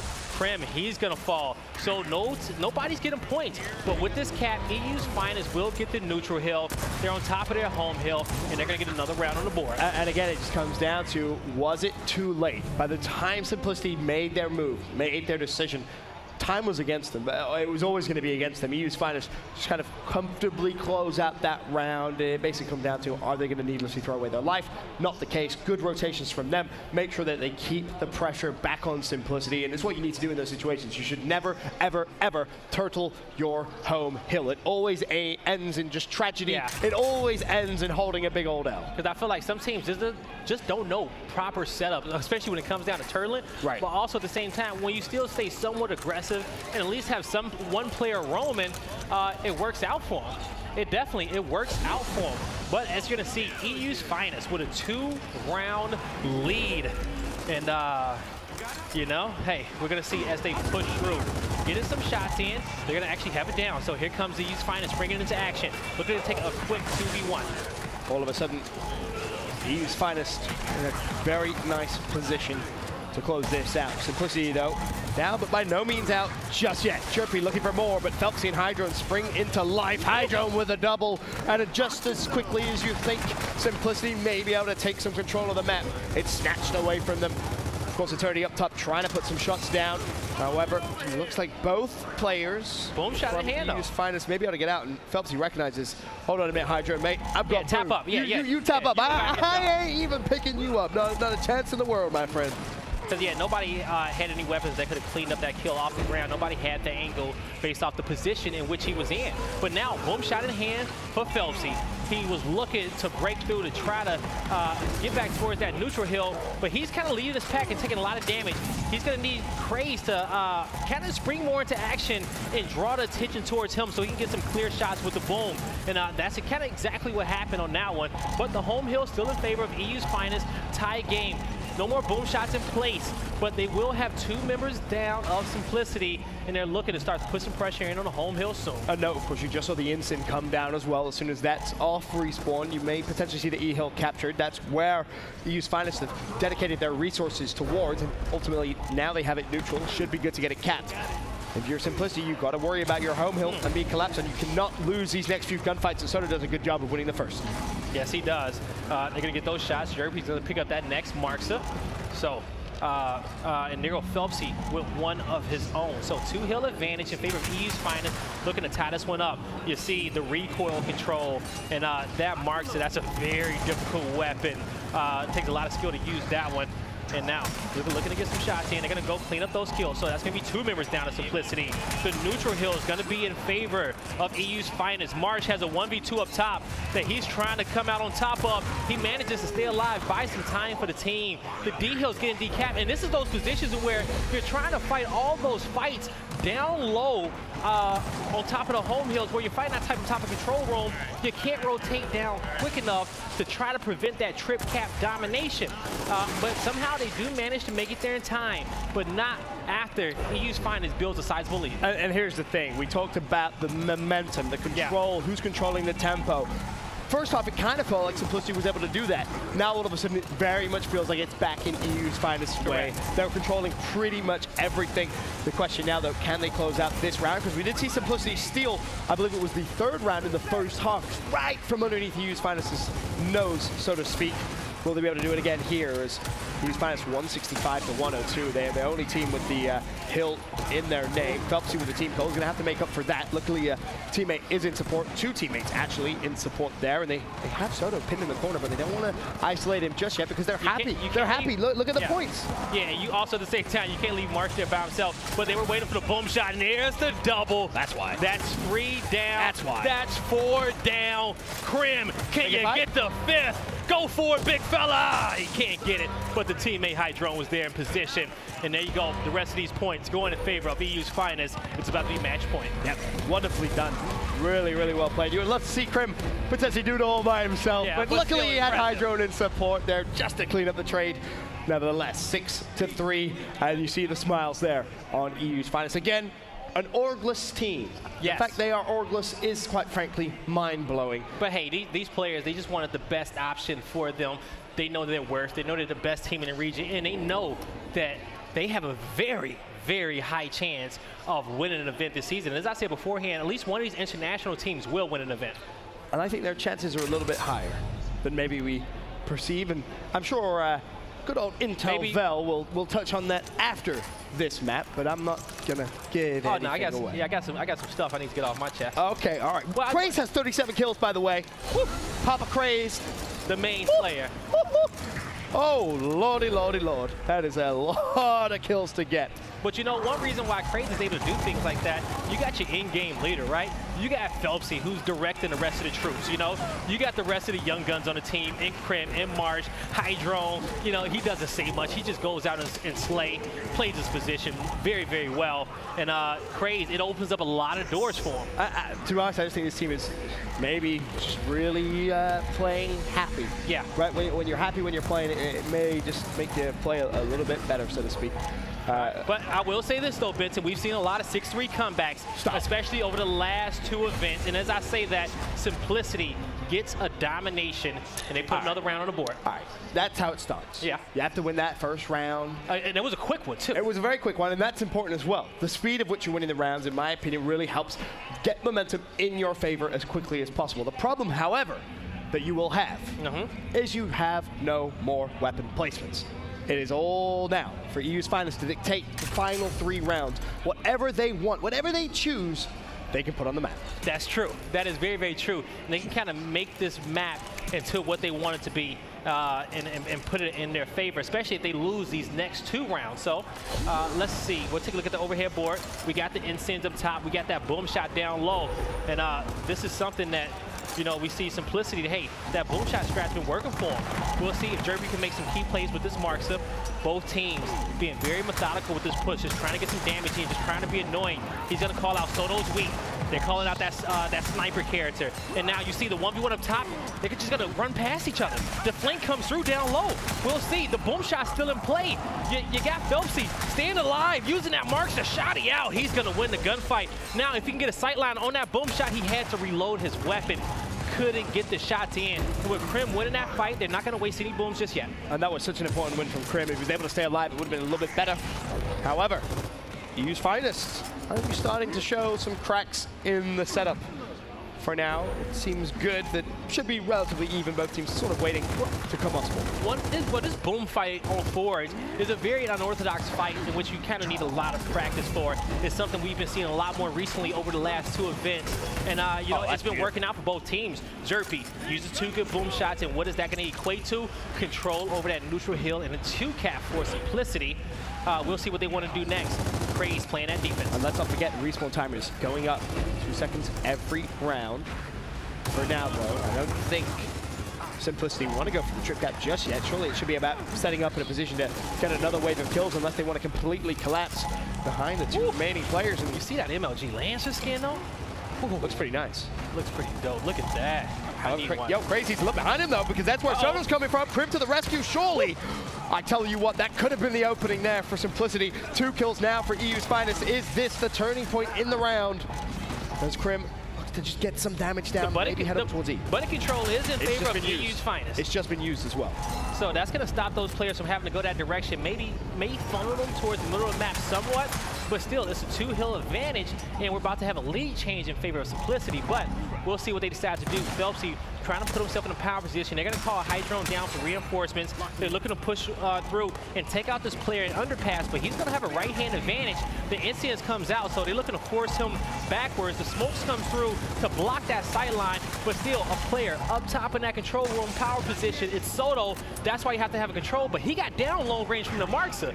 I don't know who had it, but he's a non-factor right now. So now you're going to see Simplicity back up and EU's Finest be the aggressors. And this is exactly what you want to see here from Simplicity. The 2-to-1 hill advantage. Can they bring themselves 1 step closer to coming back ultimately to round 13 and then potentially a map 3? Phelpsy basically isolated. He can hide in the corner though, and he's going to go for a quick flank. He sees he's in a prime position, 1 down, not trying to thirst to kill, just trying to put in more damage. He's going to wrap back to his teammates, give his team a man advantage. They're looking for 1 more. They get 2. Can they get 3? The boom shot comes in and nullify the push. 1 boom shot in the chamber. They're going to even the odds. 3v3 situation, and now Marsh choosing to back up, but still a 2-hill advantage in favor of Simplicity. Simplicity, EU's Finest, they need to spring into action. They need to decap the neutral, decap the home. They don't have much time. No, you basically have zero time whatsoever. The gunfights all need to be won, and it doesn't look like that's going to be the way. Eventually, Marsh wins the fight, but it just took way too long. Simplicity, again, stay alive in this match. Bye-bye Marxists. They're going to take the Marxists off the map. They know how productive Jerpy's being with them. You also have the NCs up top. It's either going to be bye-bye Marxists or bye-bye Boom Shot. I think, you know, you look at Jerpy, he's managed to grab the boom, I think it's 3 times overall. He's managed to get 6 overall kills with it. Very, very efficient. The hammer burst may go down for Phelpsy. And I believe Jerpy now actually has hit a 40 bomb himself. Yeah. So way to turn things around here. We'll see what the choice is for 6-5, still in favor of EU's Finest. Hammer burst goes down to Phelpsy, but this is also that's going to be very, very important. EU's Finest recognizes that the respawn timers are increasing. They're 18 seconds, and they're winning a lot of these engagements. So yeah, Simplicity is winning some late round engagements. Yeah, they're going to be in 20 seconds, so they're winning some late round engagements. But Simplicity knows, EU's Finest knows that they win this opening fight, they can end this round. Oh, it's done. It's over. All comes down to these first initials. Toy heavily tagged up, has to look the fight up top. Hydro, he takes out Eternity. That was huge. He has the angle. He gives his team a lane to pick up that boom shot, but the timing was bad, and Toy clutches up. And that's going to be 3 kills in favor of Simplicity. They're going to get a boom shot. They're going to get incense as well.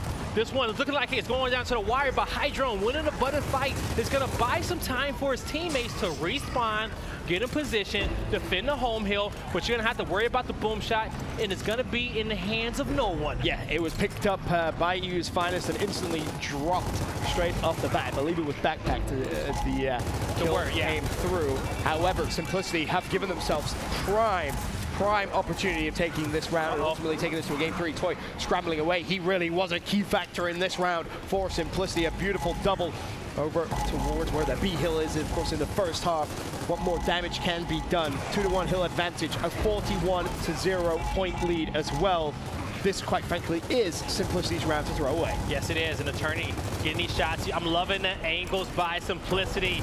They're putting the work on EU's Finest. They got him trapped in the spawn. Hydro just trying to stay alive. Same with Craze as well. Just trying to create openings. He's finding himself in a bad position, and Craze goes down, but you do have some stragglers towards the E hill, and they're keeping that in the favor of EU's Finest. But the boom shot's going to be spawning soon. And this comes down to what decision is Krim going to make. You would have loved to see him maybe try and rotate over towards the other team's home hill. Now he just has to touch the E hill, keep it neutral for as long as possible. Domination in 2 seconds. You have to go. You don't have time. Krim falls. Phelpsy does bring it to life. No, D is now being taken as well. Phelpsy, can you go big on this hill? That's the question. Don't want to stay alive. The crossfire ultimately too much to handle. D back in EU's Finest, but they just don't have the numbers consistently. Players falling. They've never had 5 alive. But that's Marsh. That's Craze. They sprung into action quickly. They got towards the neutral hill. A panic press coming up top from Soto. He's like, hey, you know what? You guys are outmatched. You know what? I'm going to press this button. Just try to reposition yourselves. Make sure our home is defended, and the boom shot's coming up. So now both teams trying to rotate first for the boom shot. The shot's coming in for Toy. He doesn't go down. Back roll, he's still alive, but the revive is going to be coming through. He has 2 booms in hand, and he's going to find a kill. 2-man advantage, 20-second respawns in favor of Simplicity. They're looking to start to push through now. This could be it. Trip cap domination coming in. Are we going to the first round 13 here in NOLA? Yes, we are. Simplicity beautifully done as they stay alive in this matchup. Obviously, we heard in the pre-game interview, we heard Phelpsy say, we're composed. Yeah, they are. Well, boys, how composed are you? Because you had yourself, what was it, a 6-3, 6-4 lead, I think it was? You know what, you look at the reactions on their face, and that looks like composure to me. You know what, they're not panicking. They know this is going to be one of their more difficult maps. They're recognizing the situations. That's why they replaced the Marxists beforehand. It may be bye-bye boom shot as well. We'll see if they decide to keep it. We'll take a look at the overhead. But you see, Craze, 40 kills. And bye-bye boom. The boom's going to be out of place. They're going to have the nades down. So it's going to be blow for blow. We'll see who comes out on top of this one. Momentum definitely in Simplicity's favor. Oh, this is going to be key. 2v2 fight.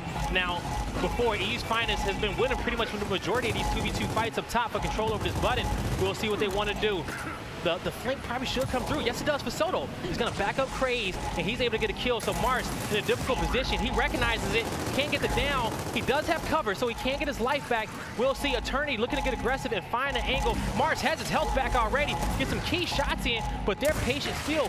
No heals capped just yet. A note, 22-second respawn.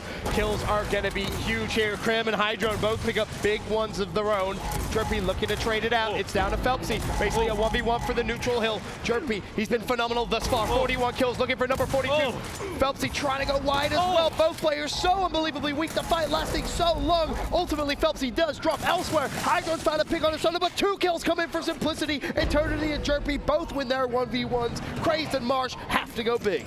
Yes, they do, but it looks like, especially in this one, they're going to allow both teams to get all 5 players spawn up. Nobody want to be the aggressors just yet. So now these Instants are going to be the next weapon that's going to spawn up soon. Actually, nobody got them up top off the initial break from Simplicity. So those Instants were still in play, and now they're going to be in the hands of Marsh, I believe. So we'll see what he wants to do with that one. And they're just trying to stay alive. Krim trying to play his life. They see the pressure come through. Hydrone's going to get aggressive, knowing he has Phelpsy to have his back. They also have it down as well. This is it. This could be the start of the end of the round. Toy goes down for first blood, essentially, this push. Eternity scrambling away. Can he stay alive? Jerpy's there. Jerpy goes down. EU's finest need to try and chase and hunt down these kills. Hydro now essentially by himself. He needs to make sure that the support fire is still coming through. The Instants are still in play for Marsh, and he did get a kill. He tried to cut off the route of Jerpy, but Jerpy's going to find cover. Another down. They're going to clean that one up as well. Now here comes the pressure. You have 2 members down. It's a 3v5 situation. You have to take it. If you got a 3v5 situation, who wins? The team with 5, right? You would assume so. You need to play your numbers soon, but the D-Hill is the most important. What's going on? Who's in striking position? They're going to be on top of it. Domination coming through. Can anybody make it in time? They're all spread out. And there you go. They do actually make it to the hill. That's a huge big cut. fights. It's Soto, but the team kill comes through. Marsh has killed Phelpsy, and Marsh ultimately drops Simplicity. You've been gifted a lifeline here in round 13. Can you take it?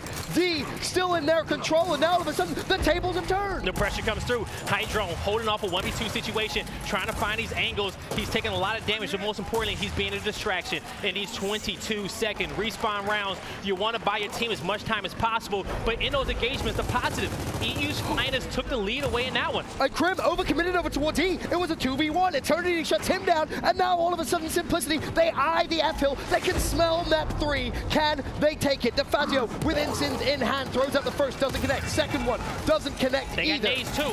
They got nades as well, but they can't leave the home hill, and they recognize that you're going to see these players stand on top of it. The down comes through. They're looking for the sweet spots, and Hydrone does find one in the me shield. So the kills kind of trading off in their favor, but still plenty of time to work, folks. It is going to be a tie game. You say plenty of time, but look at the score. 166-163 in favor of Simplicity. They have the advantage in score. They have the advantage in terms of hill control as well.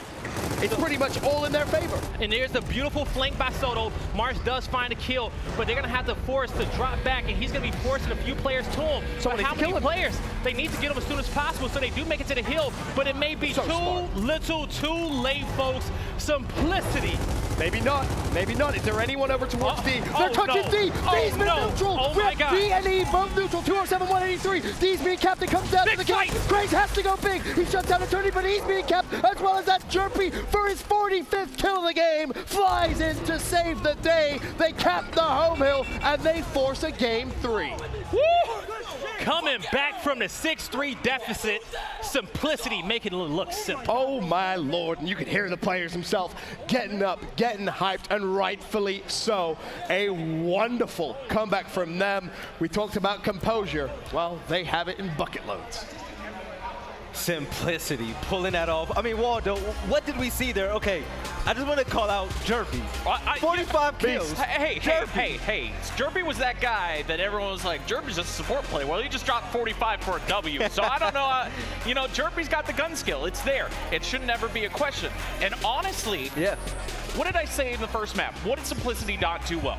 They didn't spread the map. No. All of a sudden on this one, you can't wolf pack when you're spread out. You can't just go and try to pick up those one-on-one isolation kills. You're always getting crossed. You're always getting picked off. And honestly, they did a great job. It was a good composure, great comeback, and honestly, they're in a good position now. Well, I called out before the map started, heading into Forge Blitz. I'm a firm believer that the team with the best team fire wins that map. And if you have a roster with DeFazio, okay, Eternity, Jerpy, then you're gonna win, no matter who you go against. And Soto. Exactly. Yeah. He did something that I want to call it, I call it like a 2000 IQ play where you start wrapping through, you wrap into their spawn and you just wait. Yeah. And if you get through there, there's nobody stopping you. You have free lanes push. Because all of a sudden, the pressure is on the other side of the map. You have to come home. And you can't go anywhere else. If he didn't get that flank, though, if he was not in that position, that was it. The rest of those players would have pushed forward, and you saw that fight at the end was close on top of that home hill where a team kill made the difference. It wasn't even just that. It was the fact that after he went to their home hill and neutralized, and he ran away from the fight. Peace! And he just booked it. He stayed alive as well. He just basically forced everyone to come back to him and stayed alive. Yeah. That's just a sensational play. I mean, I'm throwing it left to right, but hey, that's that championship mindset. The guy has won first before just because of that. So this Simplicity roster, they can actually fight to win this series. And that's what I'm glad Dylan's team's showing up on Friday. Exactly. It hasn't happened all season. So EU's finest. What did they lack on that map, and what can they do better to win map 3? Well, you know what? For me, I feel like, you know, EU's finest, they got off to a hot start, right?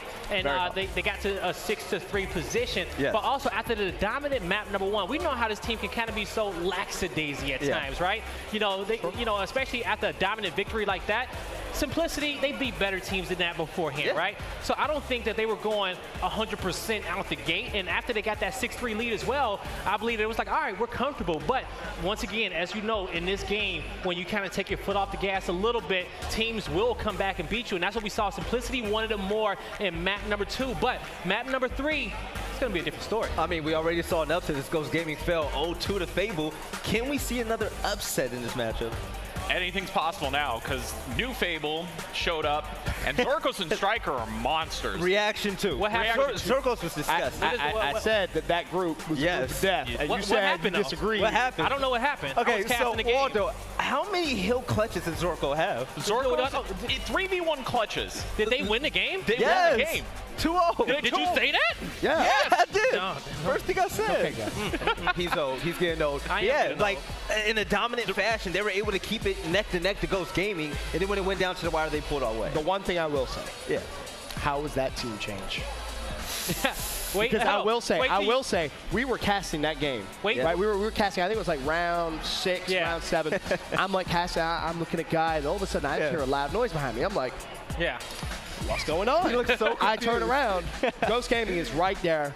They're yelling at each other. They are really, really unhappy with what's going on. I mean, rightfully so. They just won the last event. I'd be pretty upset if I lost that game of the day. Wait till you hear my predictions. I've heard your predictions. I'm able to say your predictions. I thought you were crazy, and you well be right, which is frustrating in itself. But still, I turn around. Ghost Gaming is there. They're yelling at each other. They're screaming, and I'm like, what the hell? This team, what happened? I thought they just won an event. Now all of a sudden they seem to be crumbling. And yes, of course it is Friday. It is just the first game. But here's what's interesting to me. What will that do to the bracket if they come out of the pool second? Oh, it's Vegas all over again. Picture. What pool is the pool? Big picture. That could have a unbelievably stacked side of the bracket. Maybe they don't get out of pools. They still got a high. Maybe, but I doubt it. No, too crazy. But it's not too crazy. I mean, it's not too crazy. I wouldn't say so. You act like that's the team that won the last event. That didn't look like the team that won the last event at all. I don't know how you. No, I'm just saying. They need to put some respect on Ribs. I don't disagree. But they did win the last event. Whether we want to or not, 4/5 of that team. 4/5 of that team did win the last event. 80%. 4/5. 80%. 80% of that point. I've already told so many people, in my personal opinion, where I rate Ribs as a player is so unbelievably high. You can look at his stats and say, oh, he doesn't kill enough people. I think that's happening. I'm happy you said that because everyone thinks that the flashy play style is the way to go in Gears of War. Yeah, it's fine. It's cute. You know, it's ready from time to time. But, I mean, you look at players like Ribs and Jerpy. I mean, Jerpy just went off to win that map. And then you look at Ribs at times as well, where you just have those games. Saved rounds. I mean, if you're Ribs, you kind of sat there with a little grin on your face, kind of saying, well, won an event with me, now you're losing the Fable. But that's the one thing. If you want to dive into that just a little bit more, right? Yes, please. The guy plays and Ribs change up. They're two different players. Polar opposite players. Two different personalities as well, right? And you got to ask yourself, which meshes better with the rest of the players on the team, which meshes better with the rest of the personalities on the team as well. It's a reason why I felt like Ribs was such a valuable player for that, because the thing is that he can mesh anyway. He will fill any position. You know what I'm saying? He will fill any crack in your armor, right? That's how versatile he is. And he will take a step back for the betterment of the team. And I think it's important to note that by no means are we saying God Plays isn't a good player. No, He's just saying on a bigger scale. But there's always a bigger dynamic to the team. Yeah. But the level of composure, right? It's it's that level of composure that Ribs brings to the team. He's always level-headed. He's always calm. And honestly, you need that when you've got a team of very vocal players. Yeah. You have to have someone who's grounded. It's too late, boys. Can't change what's happened. But I mean, they got first place for a reason. The dynamic of that team made sense, complete sense. I mean, they dominated the old Fable, who I would say is kind of better than the new Fable, and you know, they won because of that. But okay, never mind. Keep going. I said the new Fable was better than the old Fable. Oh no, no, like what? No, I didn't lose it yet, Blaze. I didn't lose it yet, Blaze. I can't let that slide. So making a team change after winning a championship is going to be rough for Ghost Gaming. Even though they are the returning champions, being able to win back-to-back is going to be a question. I mean, especially now, right? Yeah. You could potentially find yourself in a bracket of hell. Right. That's a very realistic possibility if you come out second in your pool, which could happen. I mean, there's a potential it goes to a tiebreaker, maybe. There's a whole different host of things. It's too early to get excited with ourselves, right? It's just been one game in pool play. But the fact of the matter is, they just got bumped. I mean, so far, our map scores, taking a look at it, Ghost Gaming against Fable, it was a swift 2-0, all right? It was close. It was close, okay? It wasn't like... It wasn't like 6, was it? Last match? It was 7-6 and 7-5, so it was a 14-11 round count. That's still... Zorko's I wish I had a player who was super composed in those round 13 moments. Wow, right? Like, where do you find one of those? I know. But so, I mean, doesn't play anymore. Other than this Ghost Gaming game, the Ghost Crew also won 2-0. This is actually our first game 3 here on, you know, pool play, and I'm really excited about it. So moving forward, EU's finest, we've seen Ghost Gaming get toppled already in pool play. They're not out of it yet. EU's finest, if they lose this one as well, is that going to shake up this event? It may actually, in a weird way, be a good thing. Simplicity has the players. Bear with me though. If you're EU's finest and you finish first in your pool and Ghost finish second, I think there's a chance they actually end up on the same side of the bracket. Exactly. So ultimately, if EU's finest was to finish second in their pool, they would actually indirectly avoid each other again. But that's a bowl game you don't want to play. You just want to win every game. They don't want to avoid nobody. They're not trying to avoid. Yeah. True, but this is the one team that they've never beaten. Right? They've never beaten Ghost Game. So I'm not saying I'm never saying you should do that. I know you keep saying it's a different team, guy. I get that. Bracketology is a dangerous game to play. Just win your games. Yeah. Right? Just win all your games, and then you're fine. But I mean, the Simplicity roster, I mean, another upset will be beautiful for the game, but I really want to see the evolution of Jerpy outside of E United, because he was called out and, you know, his gameplay was in question and whatnot, and he had 45 kills to win map 2. But also you have Eternity on that team who has, what, the record for the most kills in the game? 52, 54. So you have players on that game that can take over. For the L. Yes. For the L. So, Waldo, you're an analyst, so you're the smart guy at the table, right? Hopefully. All right, so when you look at the two play styles between the two teams, heading into map 3, how do they compare? Honestly, we're going into Impact, and you have to look at the map. This is a very long map. This is a team fire centric This is a dogfight map. I think we might have an upset, but we're going to head straight into map 3. Guy Blaze Benson, take it away. Valley call it a potential upset. We've already had one. Could we have a second? First game 3 here in New Orleans. I like it though. You know why? Because I feel like when it comes down to EU's finest, they need to be woken up in an early game. You know what I'm saying? They need to get off to a good start. They need to be challenged so they can get focused in tournament mode. All right, well, it's time to wake up. Yeah. Because you're in game 3 straight up the bat. It was a comfortable, unbelievably comfortable game 1. Best map for them, 6-1 victory. Game 2 goes the distance all the way to that round 13 where Simplicity clutch up. Now, we find ourselves in game 3. Who will take the series and ultimately put himself in a fantastic position to come out of the pool in the #1 spot? Yes, they are. And Marsh getting first blood in this round. He's got 1. He's going to get the first shot in on his next engagement, but you see the patience on Jerpy. He lands that shot and is able to get that kill. But when it comes down to control of the neutral hill, that's going to be in favor of EU's finest. Going to be right on top of that one. Yeah, of course, important to iterate straight off the bat. EU's finest are blue squad. Simplicity will be the red squad for this third and final map. We're going to hop on board with Hydro. Down low. ready and waiting for that first Simplicity push to come through. It's going to be led by Toy and Jerpy. Push Jerpy with a phenomenal last map. Toy was right there with him, but the wins in EU's finest favor. That's 3, and that is the perfect start to this round that they need. You know, just working together. And now at this point, you're going to start putting some pressure on the back end. They have some power positions in the window of their opponent's spawn, but the thing is, with 10-second respawns, they can't stay there for too long because then you're going to get surrounded, and that's what's happening for Hydron with the Lancer out, working that right-hand advantage, knowing that Craze is going to be watching his 6 as well. They're going to back up and lock themselves into a 2-cap situation with 3 players being aggressive. The kills, once again, are going to fall in EU's finest's favor. Toy, though, still being a bit of a nuisance. He managed to actually find the pick on Phelpsy. He managed to neutral the B-Hill all by himself. Ultimately does drop. Hydro should be good to pick up Eternity. Does so. Jerpy also drops, and they get 3 players full. This is what you'd love to see EU's finest. Maybe just turn on the aggression here. Put Simplicity kind of under the magnifying glass. Really go at him. So, Hydron, he's, but see, take note of the position in which Hydron's in, because he's on his opponent's side of the map, right? He's pushing the rest of those players towards open territory. He's being the first line of defense. With him being that far up, that means that it's like 4 lines of defense in which you got to push through, 4 different choke points in which you have to push through to break the EU's finest setup. And if you have that much pressure, somewhere, somebody's going to get down. And as you see, a few of them dead. Now Hydron, can he get this kill? He cannot. Phelpsy does find one. So this is a little bit momentum swing, kind of in Simplicity's favor, but you look at the scoreboard. That's the key, right? 175, 131. Is the damage done? 2 hills to 1, back in Simplicity's favor. They're not going to be able to win this on points. Beautiful rotation as well from EU's finest. They put pressure back on Simplicity's home hill. They should be good to at least keep it neutral. Nobody's for at now. B. B is a free hill for them. And they also have their home hill as well. At least it's going to be a 1v1 situation. We'll see if he gets some help over the top. No, that player is going to back up to defend the home hill. And EU's finest is going to strike first in round number 1. And it's worth mentioning, that is so important. If you lose a map 2, especially in the fashion that they just did, you have to come out in game 3 and just dictate the tempo, something that we praised them for so much in game 1 on Dam. Just forget everything that just happened. Now you're just playing 1 map, just go straight at it. Fresh mindset. All right, let's see. What is the weapon selection going to be now?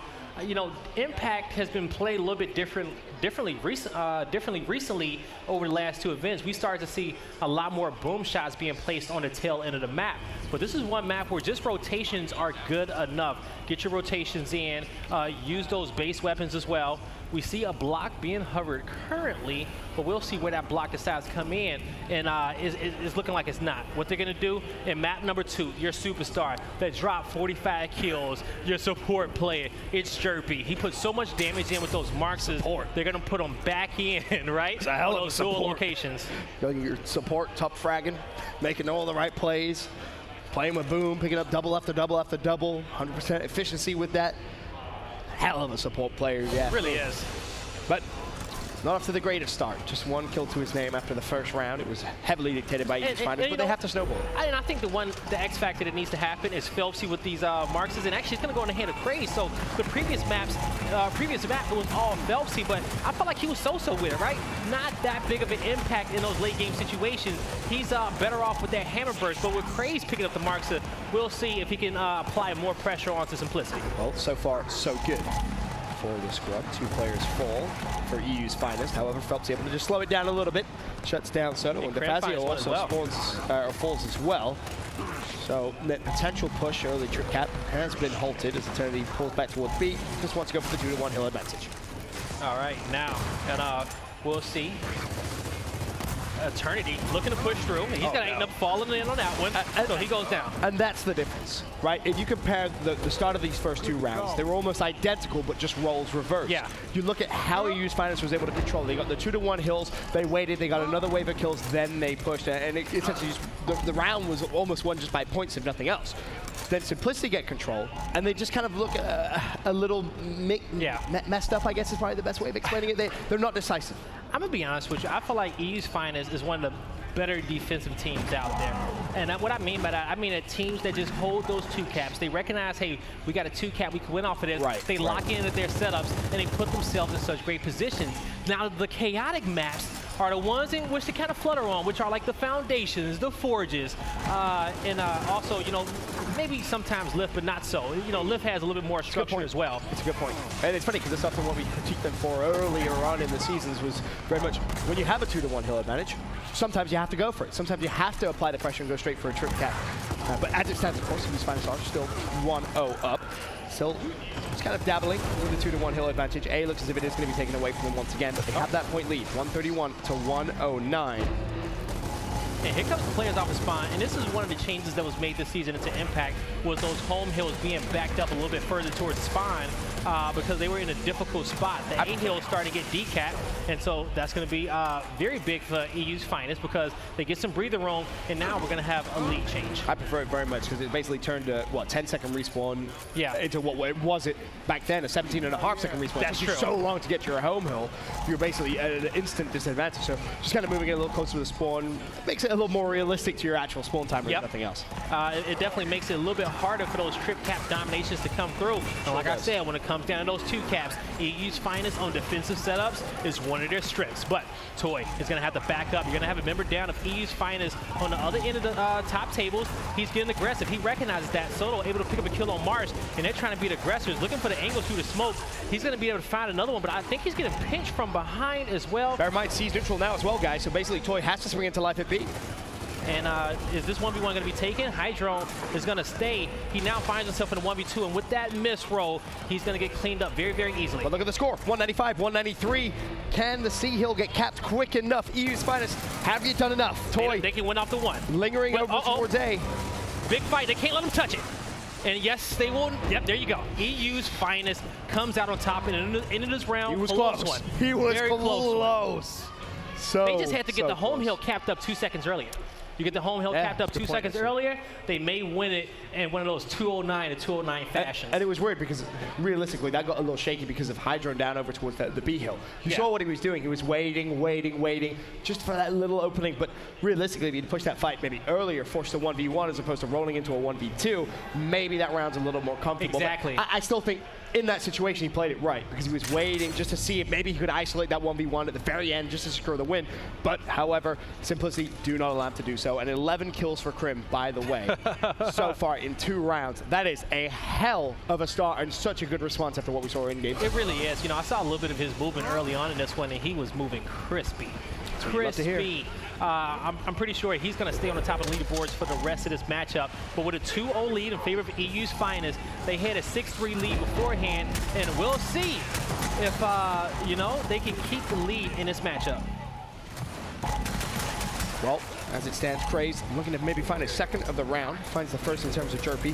The B hill should be good now for EU's Finest, as it's 15-15, but note the overextension over towards C comes through, as the overextension out towards A comes through. And this is where I feel EU's Finest do sometimes excel. That rotation fight, they're so good at it. Yeah, and like it is, it's one of their strengths, right? And we talk a big thing about composure. When you have composure, you can seamlessly make the plays like that and effortlessly make those plays like that.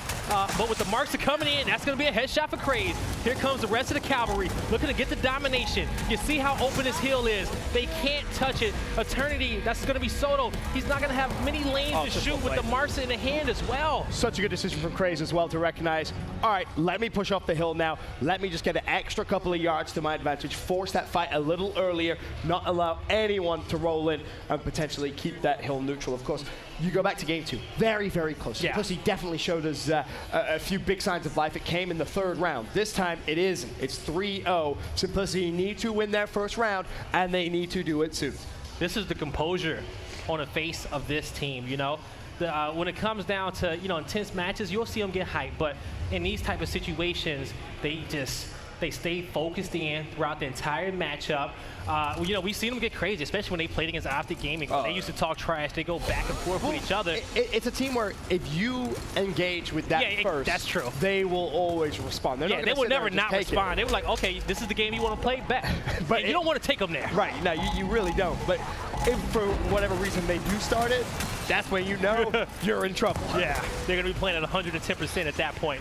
But Jerpy, marks in hand, 45 kills in map number 2 to secure the 6-3 comeback for Simplicity. We'll see if he can put up similar numbers in map number 3. And Simplicity just looked flat off the start. I'm going to be honest with you, Guy. Again, the early engagements won by EU's finest. And Jerpy not having the same effect he had in map 2. And I talked about one of the most important things that happened in map number 2 was that Simplicity got one of those earlier rounds, right? Yes. You're not getting a round when it's already a 5-0 lead because that round can't give you as much momentum. And with Krim being aggressive with the domination, that down coming through, that's going to be a big call out. Phelpsy, oh, the reach over, the mistake. That was a misclick, and Phelpsy with a big double kill. 4-0, EU's finest. That can't happen. That can't happen. That's a free window to basically say, come trip cap me. It's a mechanical mistake. No player intends to ever do that. Right. And it's just unfortunate. He tried to get the revive and couldn't. How will he react? And how will the team react now? 4-0 down. I'm having flashbacks from map 1, to be honest with you, Guy. Oh, man. It's just that you can't grab nobody in that position because nobody can ever take cover on the other side of that wall. You know, so it's just, it just can't happen. But take a look at how the map's set up. M-bar's up top. Drop shot's going to be placed close as well. When I see weapon placements like this, I think first thing, panicking. Panic, panic, panic. You got a point. Say it. Krim has 15 kills. He's looking great. You're looking down the board of kill column. It is all heavily dictated by EU's finest, and that's what you expect at a 4-0 lead.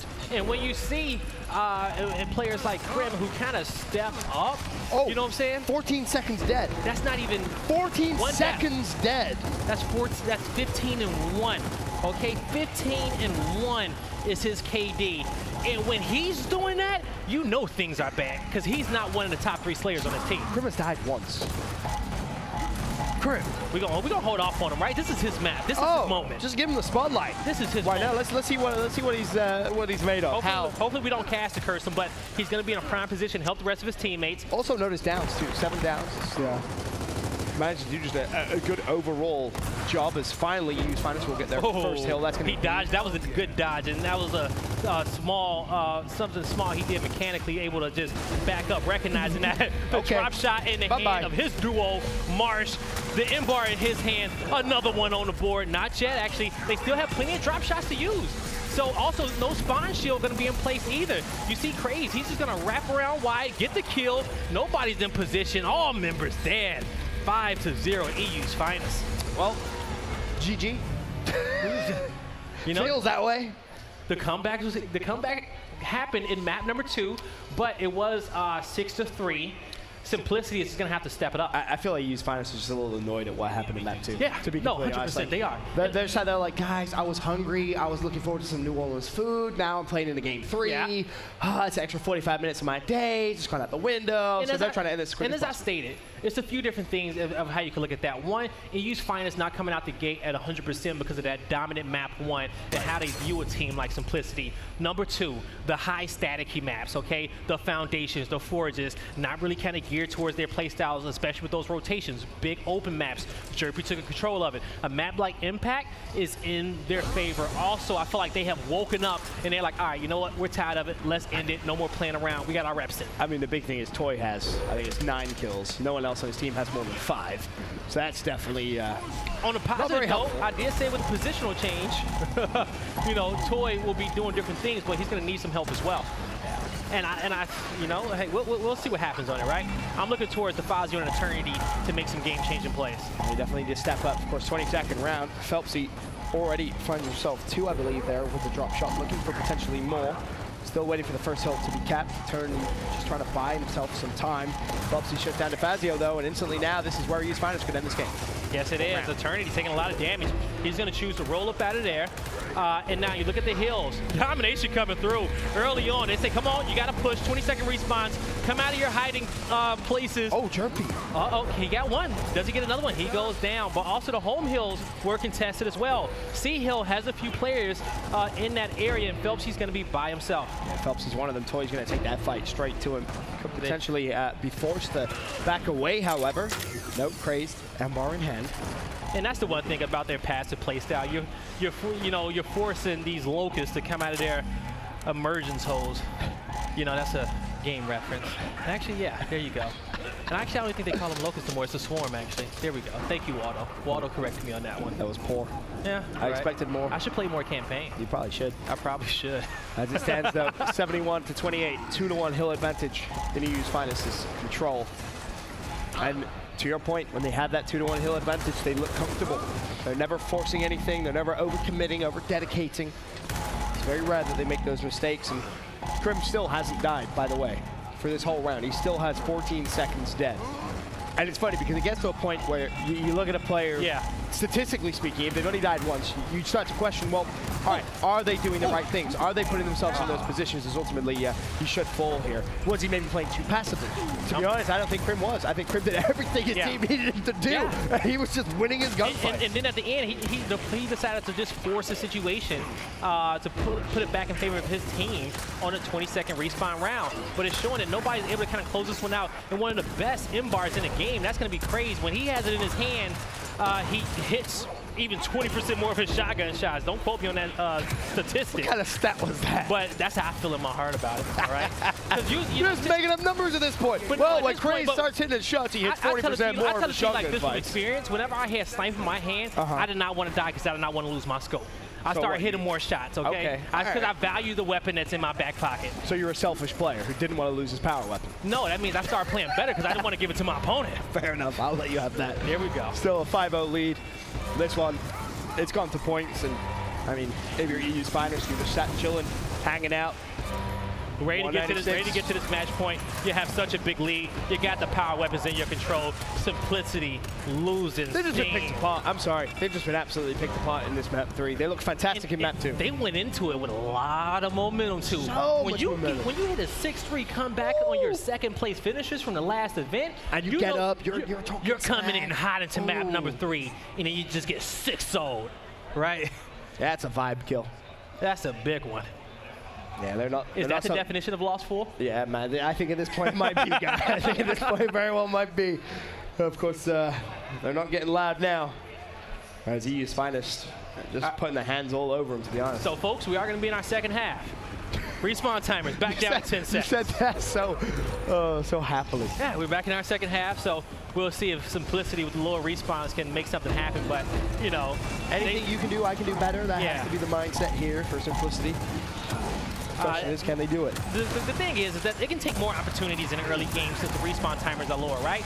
But you got to take the opportunities and you got to make the quick adjustments. Also, you're going to get a new set of hills as well. That neutral hill going to the tail end of the map.